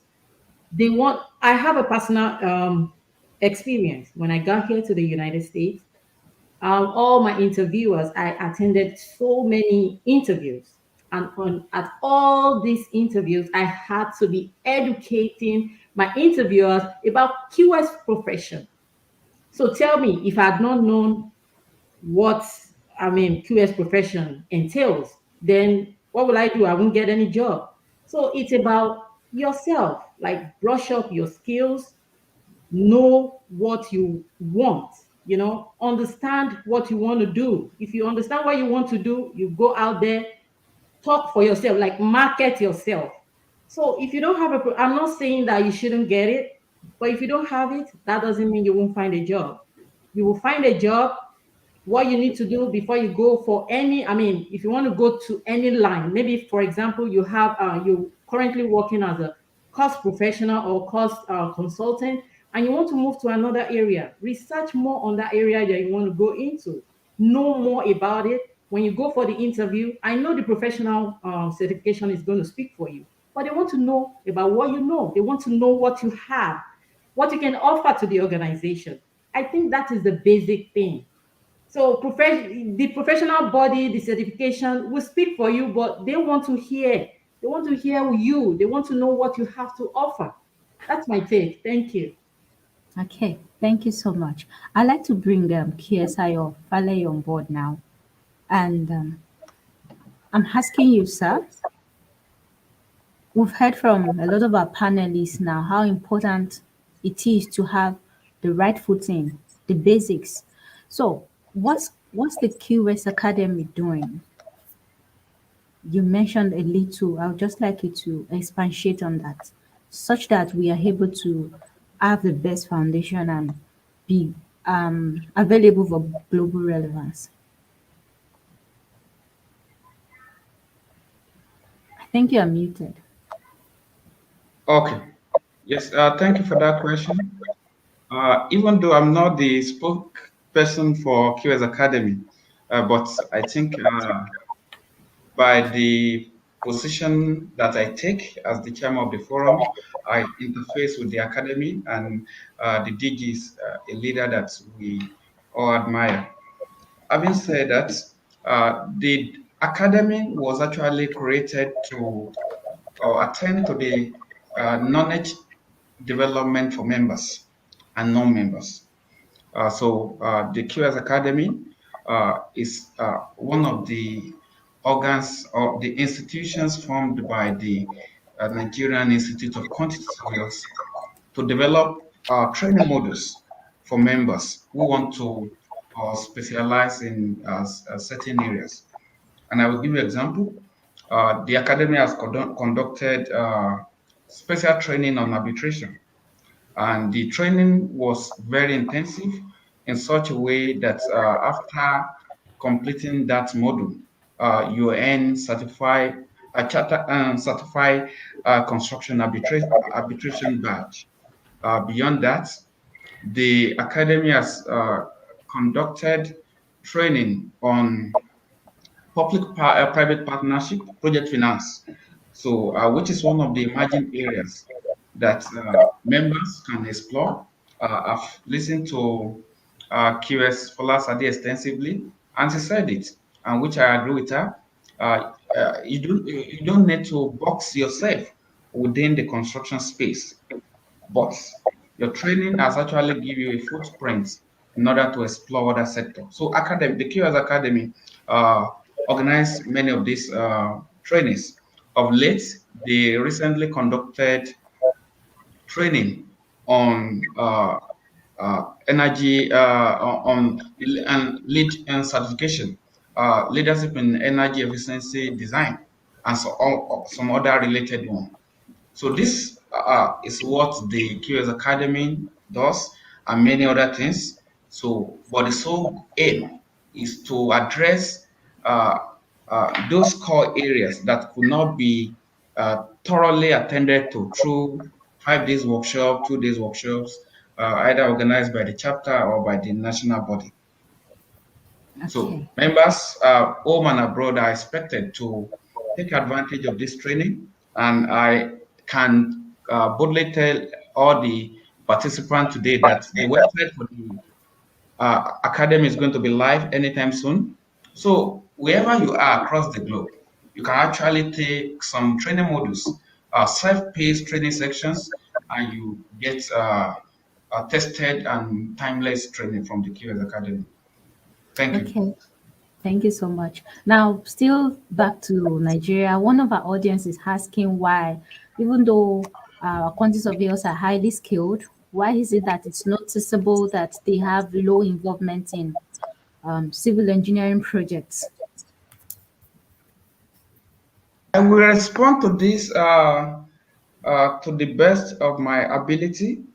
So now, one thing we need to understand is regulation is important, and as we have it in Nigeria, the Quantity Surveyor Registration Board of Nigeria regulates the practice of quantity surveying in Nigeria. NIQS prepare members and train them. So one of the difficulties that we have had in getting enroll or entry into that arena is because of the extant regulation that favors our colleagues in the built environment. I don't want to over glorify them by mentioning their names now. So, but that has been a bit difficult. But I want to put a caveat to that. The problem has actually been within the consulting part of the business. We have a lot of quantity surveyors working with contracting organization, Julius Berger, Cetraco, ITB, Stablini, RCC. We have a lot of our members working as commercial managers, contract managers, quantity surveyors on projects, road projects. I have some senior colleagues that they have never done anything before in practice. What they have been doing has been working on road projects, dam projects. So where we have problem now is the consulting aspects. And when instruction to tender is coming from a ministry of government that has clearly stated requirement that QS firm will not meet, that automatically exclude our members that owns firms from it. Let's say Federal Ministry of Power, Works and Housing. So they give a tender out for construction of a road project. They will clearly state it there that registration with current registration with NSC is one of the core requirements. So from the beginning of the tender, they are not even expecting you, they are not inviting you. So that has been one of the impediments. Regulation has not favored us. Then in terms of protection, it seems to me that we are the least protected within the built environment. If you go to Lagos, go to Abuja, River State, Kaduna, Kano State, it is part of the development requirement for you to get approved drawing. architecture, engineering drawings before you start your development. The regulation has not favored us in that area. So, but a way out that I'm trying to consider and that I've been thinking with other colleagues is we have a lot of private finance initiative within the country now. Private sector bringing fund to finance road project, dam projects, toll gates. And investors understand value. That's what they understand. So what we need to do more now is to showcase our credentials to private investors or development finance institution. So when a funder is bringing $2 billion and it says that I need to have a registered QS to manage this project for me, federal government will not have any option. Neither will state government have. So if you can explore some of these options, I think it will open more opportunities for firms, QS firms, and even quantity surveyors practicing within the country. Thank you. Thank you. That was highly insightful. And yeah, it goes to Apollo now to continue. Okay, to take one of the questions from our viewers, I would now go to QS Moyo to give us an insight to which of the different roles of a quantity surveyor is more rewarding, given that we have discussed that a quantity surveyor can function in different roles in the construction industry. Now, can we say practicing as a consultant or as a contracting QS, or maybe working for a client, which one is more rewarding in terms of the salary scale or the salary structure? Which one do you advise or do you think gives in cash to your bank account? This is a tricky one. I must say for entry level contracting firm, general contractors, they pay more in terms of salary. But I have never worked for a general contractor in Canada. So what the career path is, how fast you are able to rise, if you are able to change departments, like it is in consulting firm. When you are in consulting, you are able to switch between, say, pre-contract departments, post-contract departments. You are able to manage dedicated client accounts. But if you go on job boards, contractors pay more than consulting. Oh, okay, okay. Yeah. Thank you for that. Now it depends on what individuals want. If you think you prefer to function in the consulting firm, then you tailor yourself towards that direction. And if you think the contracting side of the business is what gives you more satisfaction, then you can go into that also. To add more to that, let's have QS Abimbola shed more light on that based on the practice from Qatar. Oh, seems you're muted. Okay, based on my practice here in Qatar, I've worked with a contracting firm before and now with a consulting firm. Here, consultants pay more than a contractor. That's it. But comparing it with the client organization, I think client organization, personally, I've not worked with client organization before, but I think they will pay more than contractor and consultant because they are the one paying the contractor and the consultant. If they have a project, they are the one financing the project. So definitely, if a QS is going to be working with them, as in the team, the construction team involved that will be working with them, they are not going to be much, not the whole team. So if a QS is going to be working with them, definitely they will pay more than contracting and consultants. Oh, okay, okay. So, based on what we have now, it seems the practice differs for individual countries. So, Before you move into any country to practice, you need to have a better knowledge of that country, understand how the industry in that country works before you make your decision, so that you don't get disappointed getting to that country and then realizing it seems you are getting below what you have planned for. Thank you for that insight. Over to you, my colleague. All right, thank you. So there's a question about RSCS certification. I'd like Kestoladun to give an advice on what it takes to pass the assessment, perhaps the final interview. Yeah, thank you very much for that question. Most of the time they call RICS almighty, but sincerely they are not really that mighty. If you have, let me just give a synopsis. You need to write your competencies. We have the mandatory competencies, we have the core competencies, the optional competencies, and you're going to have a case study. The trick is this: your case study must be able to at least reflect 80% of what you have in your mandatory and core competencies.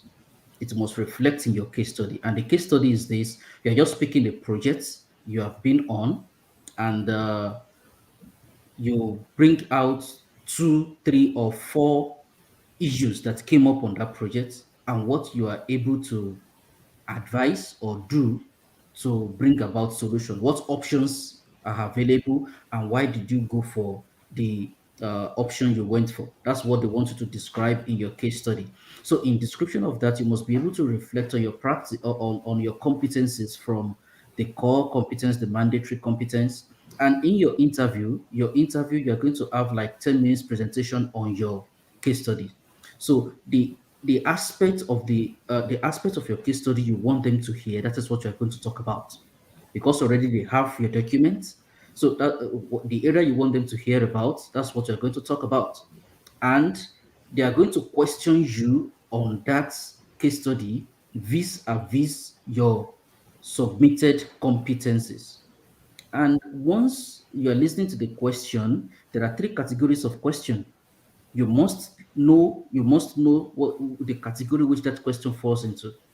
They can ask you they can ask you a question that is based on level one. How do you know about this? They won't tell you it's a level one question, but the way they ask the question, you will know it's a level one question. So when you are answering that, you must not give them level two response. Level two response is what do you do? Level one is how do you know? What do you know? Level three is what advice have you given? How capable are you? How capable are you to give this kind of advice? So once you know those three rules, then you can answer their question. They're going to quiz you on everything you have written in your case study and everything you have written in your mandatory competencies. So that's and finally they are going to quiz you on ethics. You can't escape that. Ethics. They are going. I think the chairman of the panel is going to quiz you on ethics, and you must be prepared. Don't fidget. If you don't know a response, tell them, "I'm sorry, I don't have an idea." There's no, it doesn't mean that you won't be qualified. But don't say you don't have an idea on every question you are being asked. They can ask you several questions. At times it could be very tricky. If you don't get their question, answer is the way you understand it. You don't get it, but let it still reflect under either level one, level two, or level three, depending on your understanding of the question. Thank you. Okay, thank you. Mr. Fatai from the UK, since you recently got certified, can you share what your journey was like briefly? Um, I think an all-encompassing advice that I would give to, I think it's Mr. Shibomi, and Mr. Shibomi is that um, be prepared. I think that's the most important thing. In addition to myself, if I speak to various chartered point surveyors, they'll probably tell you that the most difficult interview they've ever done in their life is the RICS final interview. Here in the UK, anyways, it can be really tough. So if you're not prepared, I don't think there is a way out. Here in the UK, that's how it works. Having said that, it's not impossible, and just like my boss said, QS Tosin, people used to call it the almighty, but if you know what you're doing, it's not really that deep. And when I say be prepared, personally, I failed my interview the first time simply because I wasn't prepared enough. That's the truth about it. And the second time, I had to like sit tight and improve on some things, which actually helped in passing the second time around. I have just three advice really. You have to know your submission inside out. So if you write that you advise a client on a particular thing, you have to be ready to answer questions about that advice that you've given in the past. So every every every sentence in your submission, be ready for questions on it, and don't let any question meet you don't let any question comes to you like your own prepared. They will expect you to know your submission in and out. That is really, really key. The second one, there is a section during the interview, and I think that used to be at the final section of the interview, is the ethics section. Ethics is really, really key. I failed my interview because I missed one question on that ethics, which was on professional indemnity insurance, if I can remember. So ethics is really, really key. If you're spending 1 hour preparing for other competencies, spend 2 or 3 hours preparing for ethics. You cannot afford to miss any question under ethics. That is really, really important. The third advice I'm going to give is about mock interviews.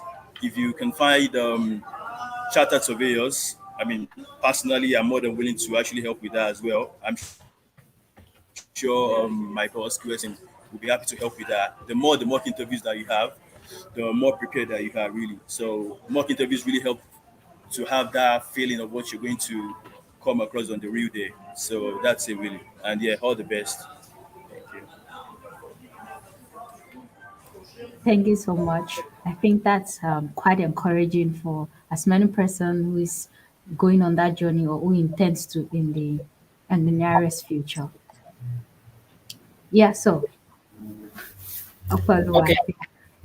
Yeah, thank you. To attend to one of the questions from our viewers again, for others who still have questions, please do well to post them on the comment section so that we can address them accordingly also. There's this question from someone who says, what we used to know in the construction industry for Nigerian context now is if you employ a quantity surveyor to come into the organization, this QS is loaded with a lot of activities. You see, the QS is doing cost estimates for building works, for civil engineering works, for heavy engineering works, and every other aspect of the cost estimation in the built environment. So there's a question coming up, although I must say that things have been changing over the years. I've seen some other organizations now where you have QS specialized on a particular aspect, and then you have other quantity surveyors doing the other aspects. So the question says, do we have quantity surveyors in share-based specializations in countries outside Nigeria, such that you have a pre-contract quantity surveyor, a post-contract quantity surveyor, and every other aspect of the built environment processes handled by a specified quantity surveyor, unlike having just one quantity surveyor and do everything once. So to provide insights to that question, I will call on QS Moyo again to give us an insight from the Canadian practice, after which I will call on Mrs. Abimbola, and then I will also call on Mrs. Folashade to give us an insight. So QS Moyo, over to you. Yeah, I'm actually glad that question came up because that was one of the challenge I faced when I was looking for a job here in Canada.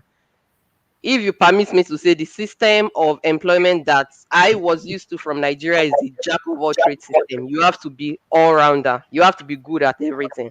But when you join an organization in Canada, there is specialization, and you might have found that I have mentioned pre-contract, post-contract, client account a number of times. Yeah. When I was with Turner and Townsend, I was fully in pre-contract cost planning. And when I really needed to gain experience on the post contract side, it is either I switch departments entirely and leave everything pre contract and face post contract. There is no time to match all, because what goes into cost planning and pre contract planning, to be honest, it's like doing 75% of the job already. A lot of details goes into it. So organizations cannot afford to match everything on one quantity surveyor to do. Someone else is doing loan monitoring. You are preparing the budget that is doing for treasury board approval. Another person is doing payment certification. So if you are in pre-contract, when you are in consulting, that is, if you are in pre-contract, you are in pre-contract. If you are in post-contract, you are in post-contract. And a place where you can do end-to-end total cost management will be if you are on a client account. That's where you are working on a specific project or a pool of projects, a program. That's where you can have experience in total cost management end to end. But when you are working for, say, organization like Turner and Townsend, where you have multiple projects coming in, you cannot merge all. In general, when you are working for a GC as well, you have a dedicated project you are going to be working on. So nobody is going to give you the role of QS doing sewage or railway, and you are also the railway QS is also the one doing all the estate and residential construction in the organization. No, it's specialized. All right. Thank you very much for that information. We'll now move on to QS Abimbola to shed more light on that based on the Qatari construction industry. Okay, here in Qatar, it's specialized. Hello, can you hear me? Yes, we can hear you. Okay. Here in Qatar, it's specialized. You can be a contractor, quantity surveyor, and even if you are if you are with a contractor, it's either you are in pre-contract department or post-contract department. Like the contractor I'm working with, that is working with me on my project. When it comes to new rates, variations, the person that is in charge is different from the person in charge of payment. That's contractor. The person on site with me, what is doing is only payment, payment preparation, ensuring that all the supporting documents is okay. That's the only thing he's doing. And when it comes to new rates, when it comes to change request, the person in charge of that is different, and that's like estimation. And apart from that, the person in charge of tendering, when it comes to tendering and they are tendering project, the person in charge, the QS in charge of that is different. So it's specialized. Those that are involved in civil works are also different. So there is no way you will be doing everything. It's not possible. So it's specialized. You need to specialize in one. And at times, if probably they need your input in another, they can call you just for input. But you need to specialize. There is no way you'll be the one doing everything. It's not possible. It's not like that here. Thank you. Okay, so that gives an insight into how the quantity surveying practice is done outside Nigeria. You have professionals focusing on a particular aspect of the profession and not just a jack of all trades. Let's have another.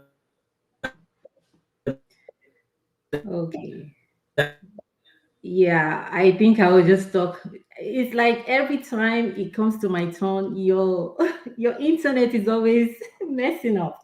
Anyway, so yeah, pre-contract, post-contract, well, it's kind of different here. We have the front-end planning. Front-end planning, that's when you have the schematic design. You don't have, you only have like a description from the client. So that's the, well, I don't know if, okay, that's still pre-contract, but our pre-contract it's in different sections. We have the FEP, that's the front end planning.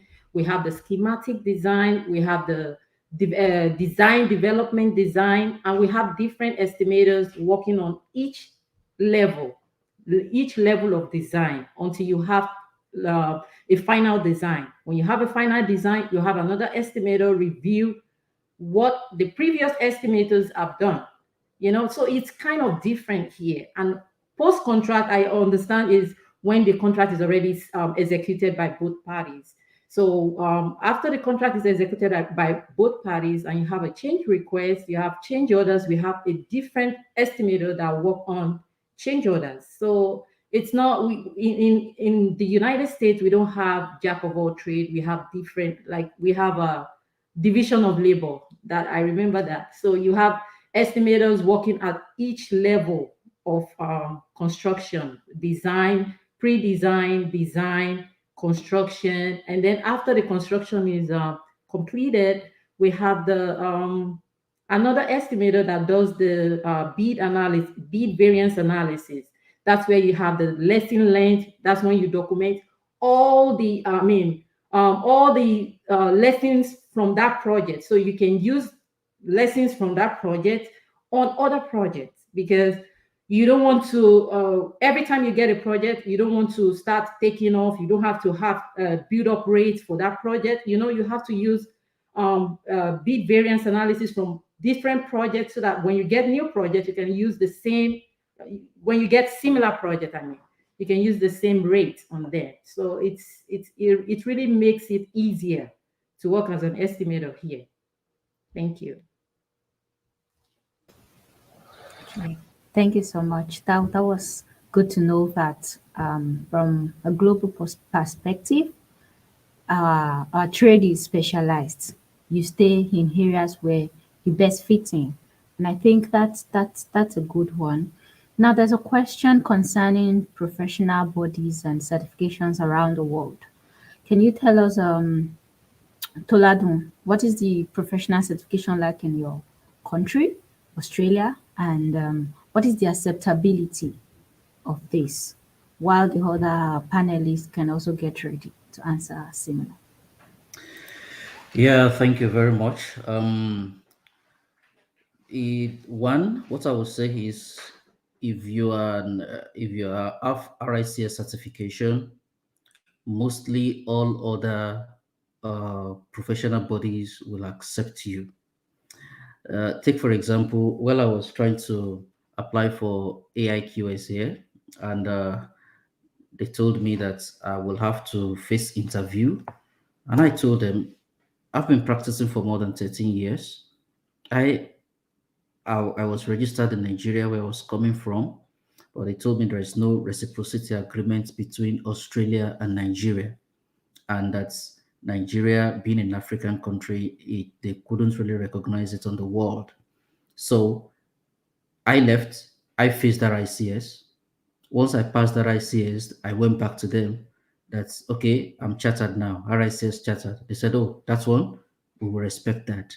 So they fast tracked everything. So the reciprocity agreements between Nigeria and Canada now has given a lot of Nigerians in Canada who are certified to be able to, the certification is accepted there. So there are some, for example, like PMP is around the world. It's around the world. So it depends on the professional body whether they are going to accept it as a basis for them to, recruit you as a member or not. But most of these world-class certification, they are accepted in as much it is in line with that profession. For example, I can take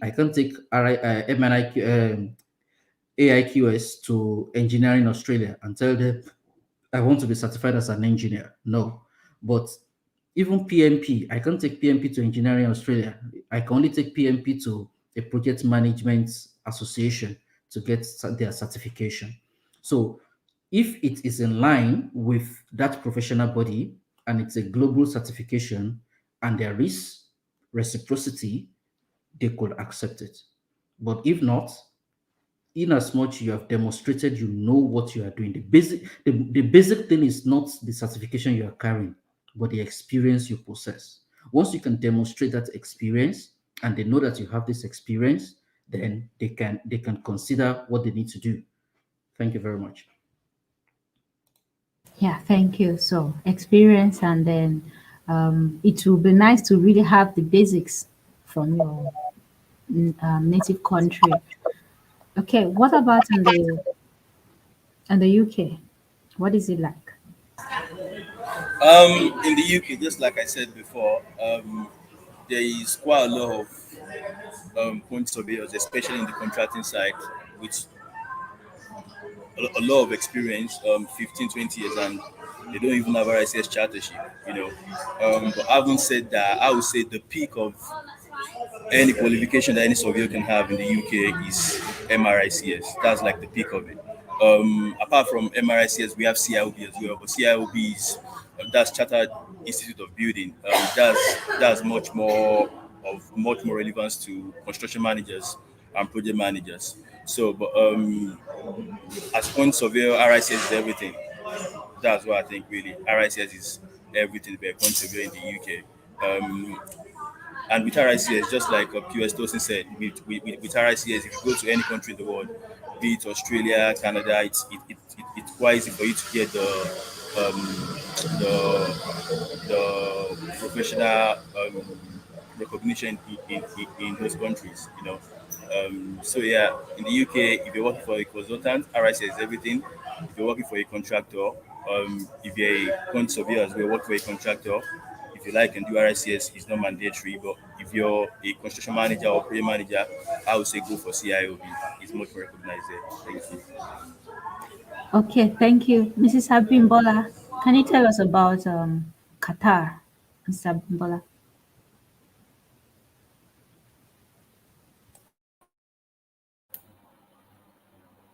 Hello? Yeah, go on, please. Okay, yes, here in Qatar. Sorry, let me check the question again. Okay, here in Qatar, the one that is most recognized is the RICS. Definitely, if you have it, then you can fit in anywhere. It will definitely boost your CV. So that's the one that is most recognized. NIQS is, I would say, partially, but because it's not affiliated with the RICS. So then others too were recognized, but that RICS is the one that is most recognized and it's acceptable. Thank you. Okay. Okay, now I think there's another question from an audience. Something close to it has been spoken about earlier, but I'll direct this question to QS Moyo. It says there are several QS related and construction softwares, but is there a universally acceptable one or common one like the Microsoft Excel package?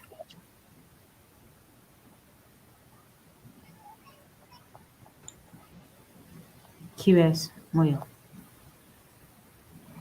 To to be able to do justice to that kind of question, it will mean speaking with a number of people, because even within Canada, different organizations use different software. But the good thing about all these software is they might be different in terms of maybe the owners or whatever else, but in principle they are actually similar. So Costex is a good software to know how to use. There is Costex, there is Bluebeam, but even at that, there are organizations that are not using both.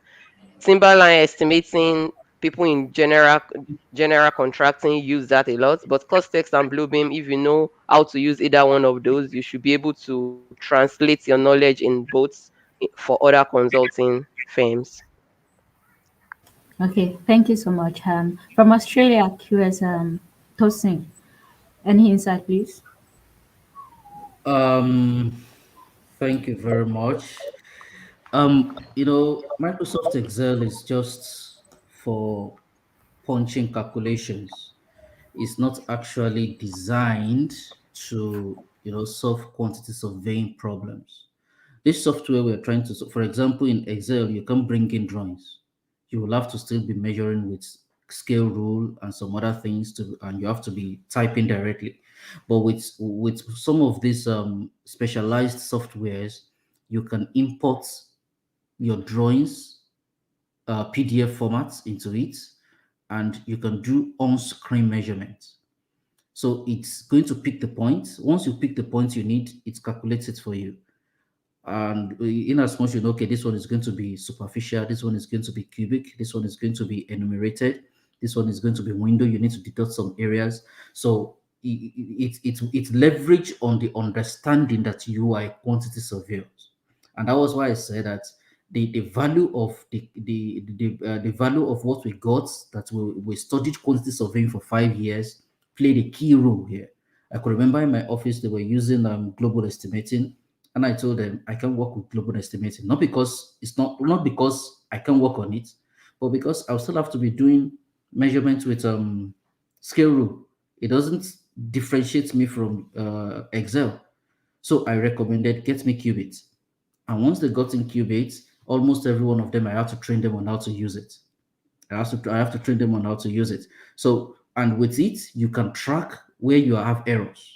You can track, if you don't have the knowledge of quantity surveying, it will be very difficult for you to understand the output of this software. And that is where it is good that you understand that you are a quantity surveyor. It's just like you looking at a place and you are expecting this one shouldn't be more than 4 cubes, and you are seeing the result of 12 cubes. There's a problem somewhere. Unlike someone with like construction management background, he will come in with, oh yeah, it's 12 cubes and that's what I got, and you can say no, you got this wrong. So the Excel is just to enhance our calculations. It's not the end. It's just a means to an end. But with these softwares, you can finish your work just at a click of a button. You've generated a bill of quantities. You've generated different trades. In fact, there are some of these software have partnership with Excel, whereby you can export what you got as a bill of quantity format to Excel. Thank you. All right, thank you so much. I think Opolu can go next now. There's a question on the comment section. Oh, yes, thank you very much. I think we're actually running out of time, but we'll try to take the few questions remaining before we leave. We have a question that talks about the challenges NIQS members are having in getting involved in engineering projects in Nigeria, which I believe QS Ayodele shed some light on earlier.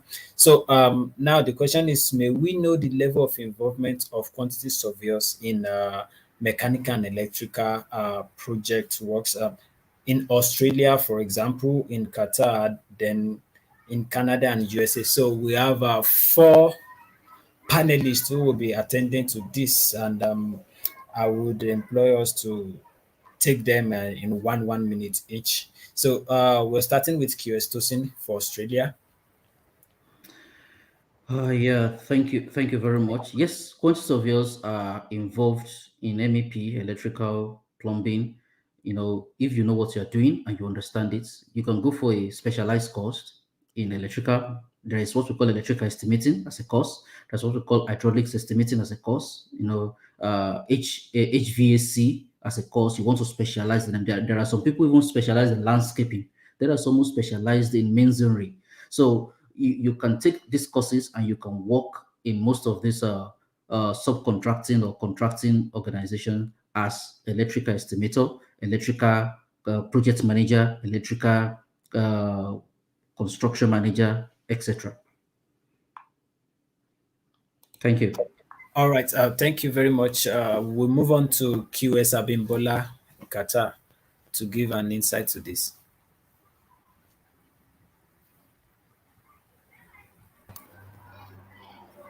Hello? Yes, you are on.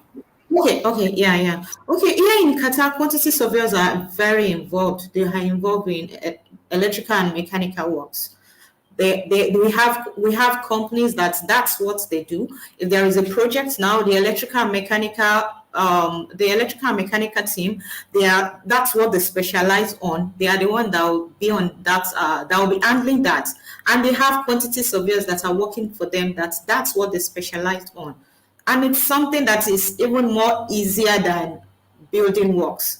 So you can specialize in that. I have friends here, Buki, that's what she's into now. So it's something that you can specialize on. Like Tosi said, you can specialize in a lot of things. You can specialize in finishes, painting, sealing finishes. You can specialize in that. It's something that is very, very nice. There is a lot of companies that's what they specialize on. So, and they really need QS. So you can specialize in it. It's a very nice area to explore. Thanks. All right. Thank you very much for that. Also, we'll move on to QS Moyo from Canada. So, QS Moyo, what do you have to say concerning this?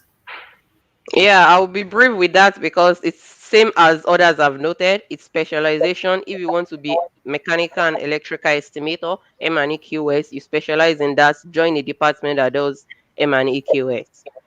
So specialization, specialization, specialization. Okay, and then to the last request on that list, that's to Mrs. Folashade in USA. I believe my network won't go off this time around. Yeah, it's good now. So like QS Tosin said, he said you should go for a training in a field like we have the mechanical, electrical, plumbing. If you see that you fall short, you just go for a training. I went for a training like that, and when I got to that training, I found out that all the things that they're already teaching us, I knew already. So all these things, you know them. So it's when you get your hands on them, you realize that you know them. So any with your training in quantity surveying, you can MEP shouldn't be a problem. That's it. Thank you. All right. So I believe that question has been answered adequately. At the moment, we've outshot our schedule for today, but we still have some questions which we have omitted. I believe we can. Okay, QS, Mr. Fatai from UK wants to have a little addition to what has been said concerning the mechanical, electrical, and plumbing specification. So, Mr. Fatai, over to you. Yeah, thank you. I know there was no reference to the UK in the question, but I would like to say that here in the UK, the most paid quantity surveyors in the UK are actually MBP quantity surveyors, and that's just the fact. Simply because they are very very scarce in the UK. So if you're in Nigeria and you're the type that you're into the MBP side of things, I would say UK is a market for you. Really, they are the most paid in the UK simply because they are scarce. People try to avoid it really in the UK, so it's a good thing to do. Thank you. All right. Thank you very much. So, I believe today's discussion has been enlightening and very, very educative. What do you have to say, my colleague Tower? Wow, I've learned a lot, really, and I've been energized. And I actually have strategies to help improve my own professional competences. So, yeah, I just like our panelists to give just a little closing word, some word of advice briefly. I can start with QS Folashadi, Mrs. Folashadi. Thank you. So, my word of encouragement or advice to anyone coming to the United States, if you want to come here to the United States to work, um, I will advise that if you have a bachelor's in quantity surveying, you can come in here and master in any field in the construction, even MBA. It counts, like masters in civil engineering, mechanical engineering, just for you to understand how construction works here. It's not like you cannot find a job. You'll find a job, but you just need that to give you a starting point here in the United States. Because coming here as a quantity surveyor, nobody understands what a quantity surveyor is. So I don't want it to be like me, go to interview and start educating your interviewers about the roles of quantity surveyors and stuff. And then when you come here, whatever you find yourself doing, do it, and you get there. You'll get there. Like in my own case, I still worked as a nurse before I found my when I had a break in transmission between when I relocated from Nigeria to the United States. I was looking for a job. Nobody understood what the QS is, and I needed food on the table. So things like that, you anywhere you relocate to, you always find something like that. So don't be discouraged. Come to United States, know what you're doing. You have to understand what you're doing because the way you sell yourself is the way people would take you. Thank you. Thank you so much.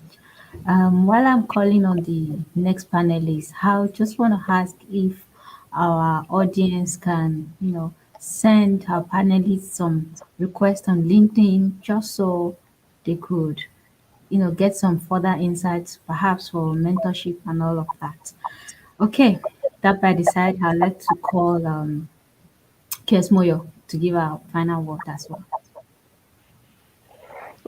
So for my final words, I would say whatever role you find yourself here, just make sure you do your best and put your best at it.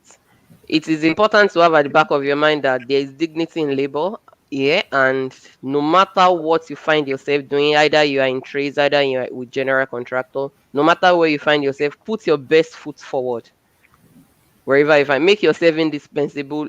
Be the kind of employee the employer will truly miss or will be afraid of losing. Yes, nobody is irreplaceable, but there are some employees that when they are leaving the organization, they will be sorely missed. So be that kind of employee, deliver value. As long as you deliver value, your position cannot be threatened, no matter what other professionals are able to deliver in the organization. So my key point is deliver value and put your best foot forward. Okay, thank you. Mrs. Abimbola, you're next. Okay, my closing note is okay, like here in Qatar, they need quantity surveyors. We have people that are not quantity surveyors and they are practicing as a quantity surveyor. So if you can find a way here, definitely you will get a job. QS is very broad and it's very lucrative and the pay is satisfactory somehow. So you can get a job because here, as in the Qatari knows that in Nigeria they have quantity surveying in school. As in Nigerians that are practicing here, that's their background, and they always see the difference between us and others that it is not their background. So as a Nigerian and you study quantity surveying, there is a lot of opportunity for you here in Qatar. Thank you. Okay, so Kies, Mr. Fatai, while you're giving your close remark, there's a question that you can also chip in as regard if there's a training needed to for MEP in the UK. Right, thank you for that. As far as MEP point surveys are concerned, there are universities in the UK that actually do MSc point surveying specifically for MEP point surveyors. I believe University of Salford and which other school is that? I think University of York. They're actually doing that. So it is master's degree in point surveying, but you'll be majoring in just MEP alone. That is one way to it. If you're already based in the UK and you want to do MEP kind of point surveying, what you can do is to apply for contracting organizations that are majoring in that, and they can take you on board as a graduate point surveyor, and they will give you on-the-job training as well. So I think that answers the question. So two options: either you find a company that will be willing to give you the on-the-job training, or you find a master's degree that will specialize in MEP point surveying, and we have quite a lot of them in the UK. Closing remarks. All I would say is, here in the UK, point surveyors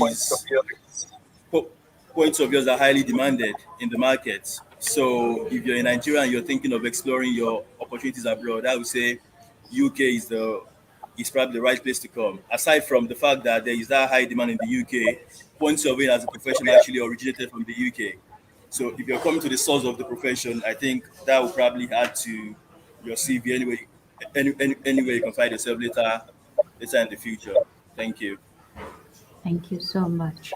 Thank you, thank you. I think I can call on the chairperson, the host of the program, Kies Faleye.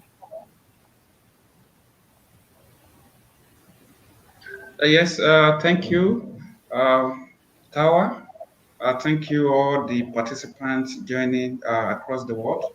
I want to appreciate everyone for joining again. I know the meeting is both about quantity surveying and JAPA plan, and I think to some degree this has actually addressed that.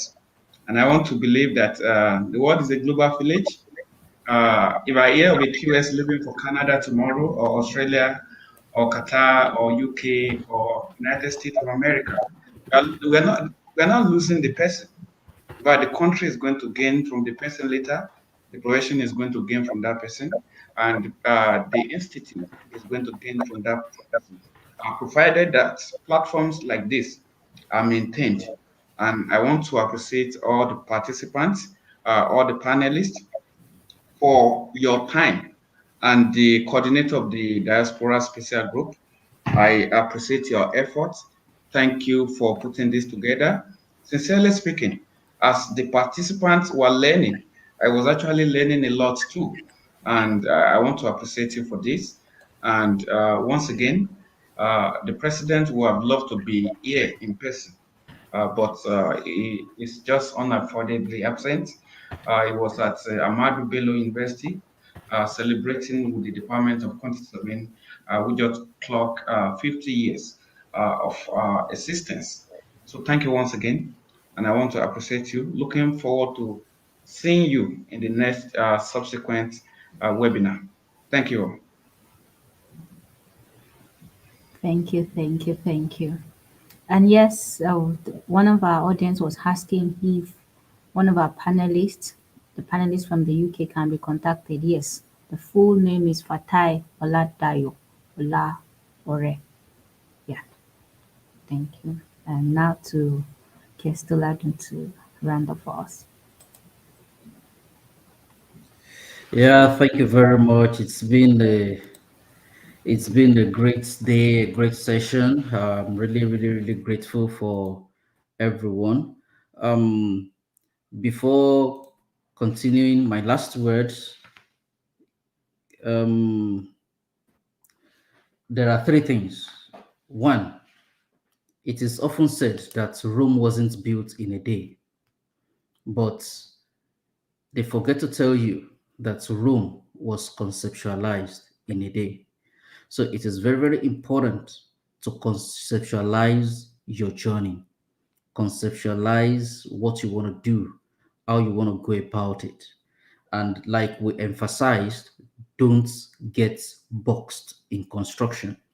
The value we get as quantity surveyors meant that we can we can actually practice in any field, finances, construction, management, in any area. We can as well do a lot of things.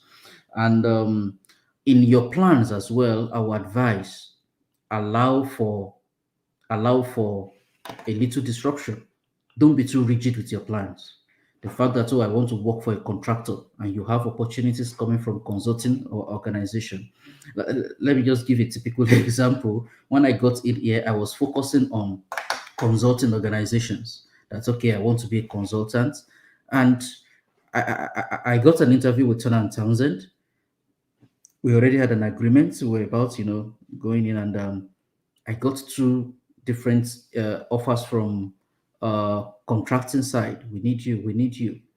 And by the time I had background in contracting, so I had to allow for that disruption, and I thank God I allowed it. because everything I have learned as quantity surveyors today has been from the background of a contractor. And I've been giving advices, I've been assisting my colleagues in consulting. They call me, help us with this, help us with that. So allow for disruption. The fact that you're not getting it right now doesn't mean you're not going to get it right. Just keep pushing. Don't stop. And this is the second edition, and by the grace of God, the third edition of this webinar is coming, and it's going to be on December 18th. And this time we are looking at big things, the relevance and diffusion of quantity surveying practice on the Internet of Things and big data mining. I'm sure you will not want to miss it. I'm sure you will not want to miss it.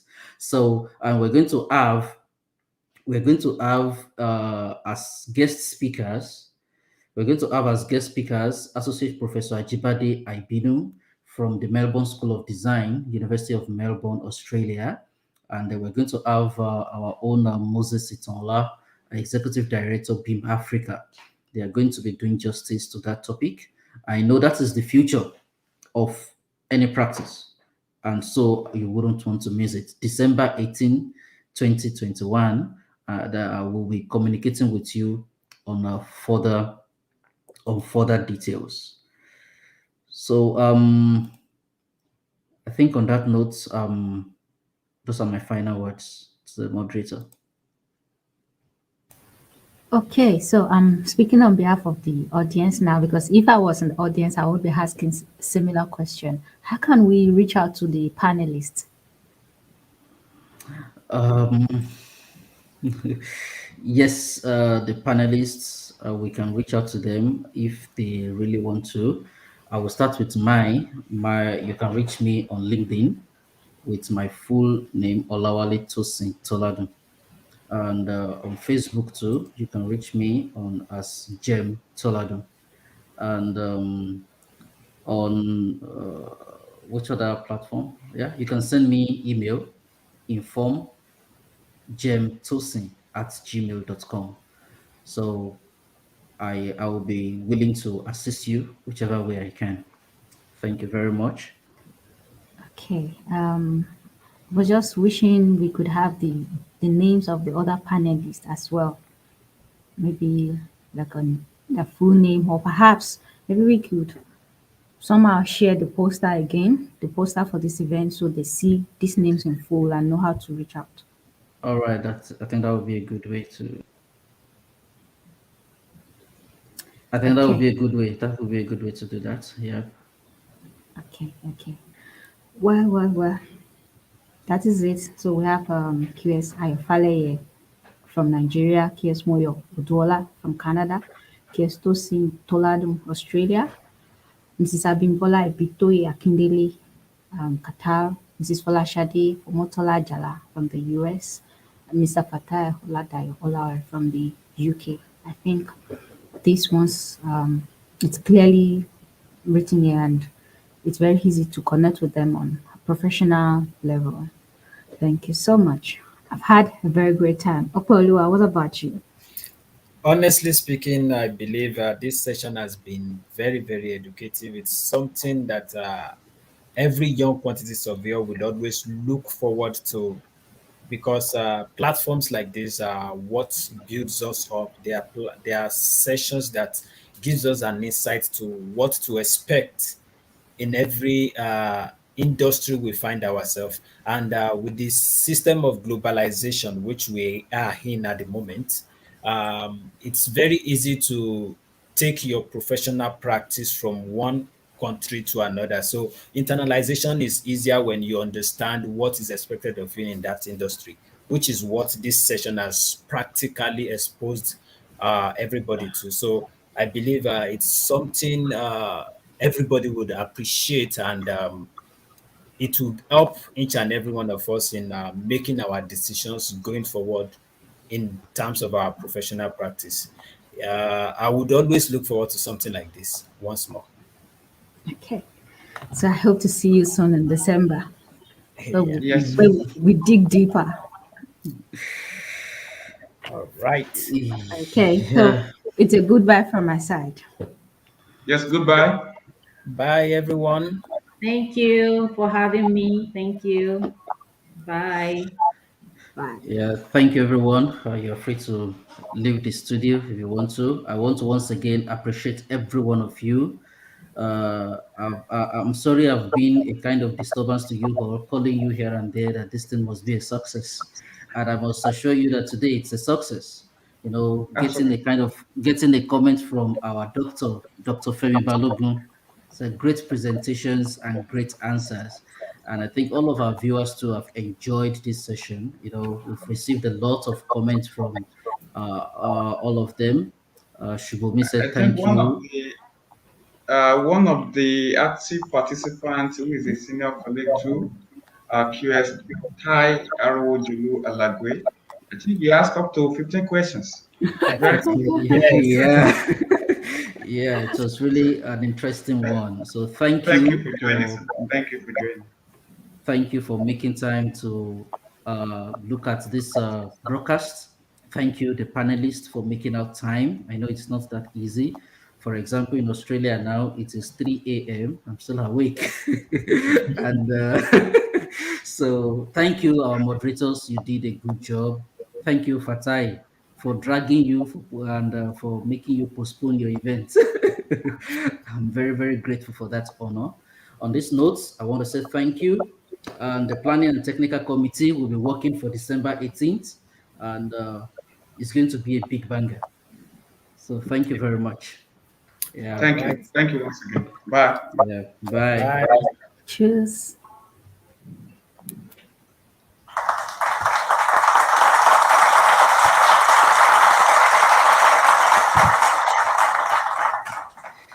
Please let's quickly convert. Let's quickly convert that technical group.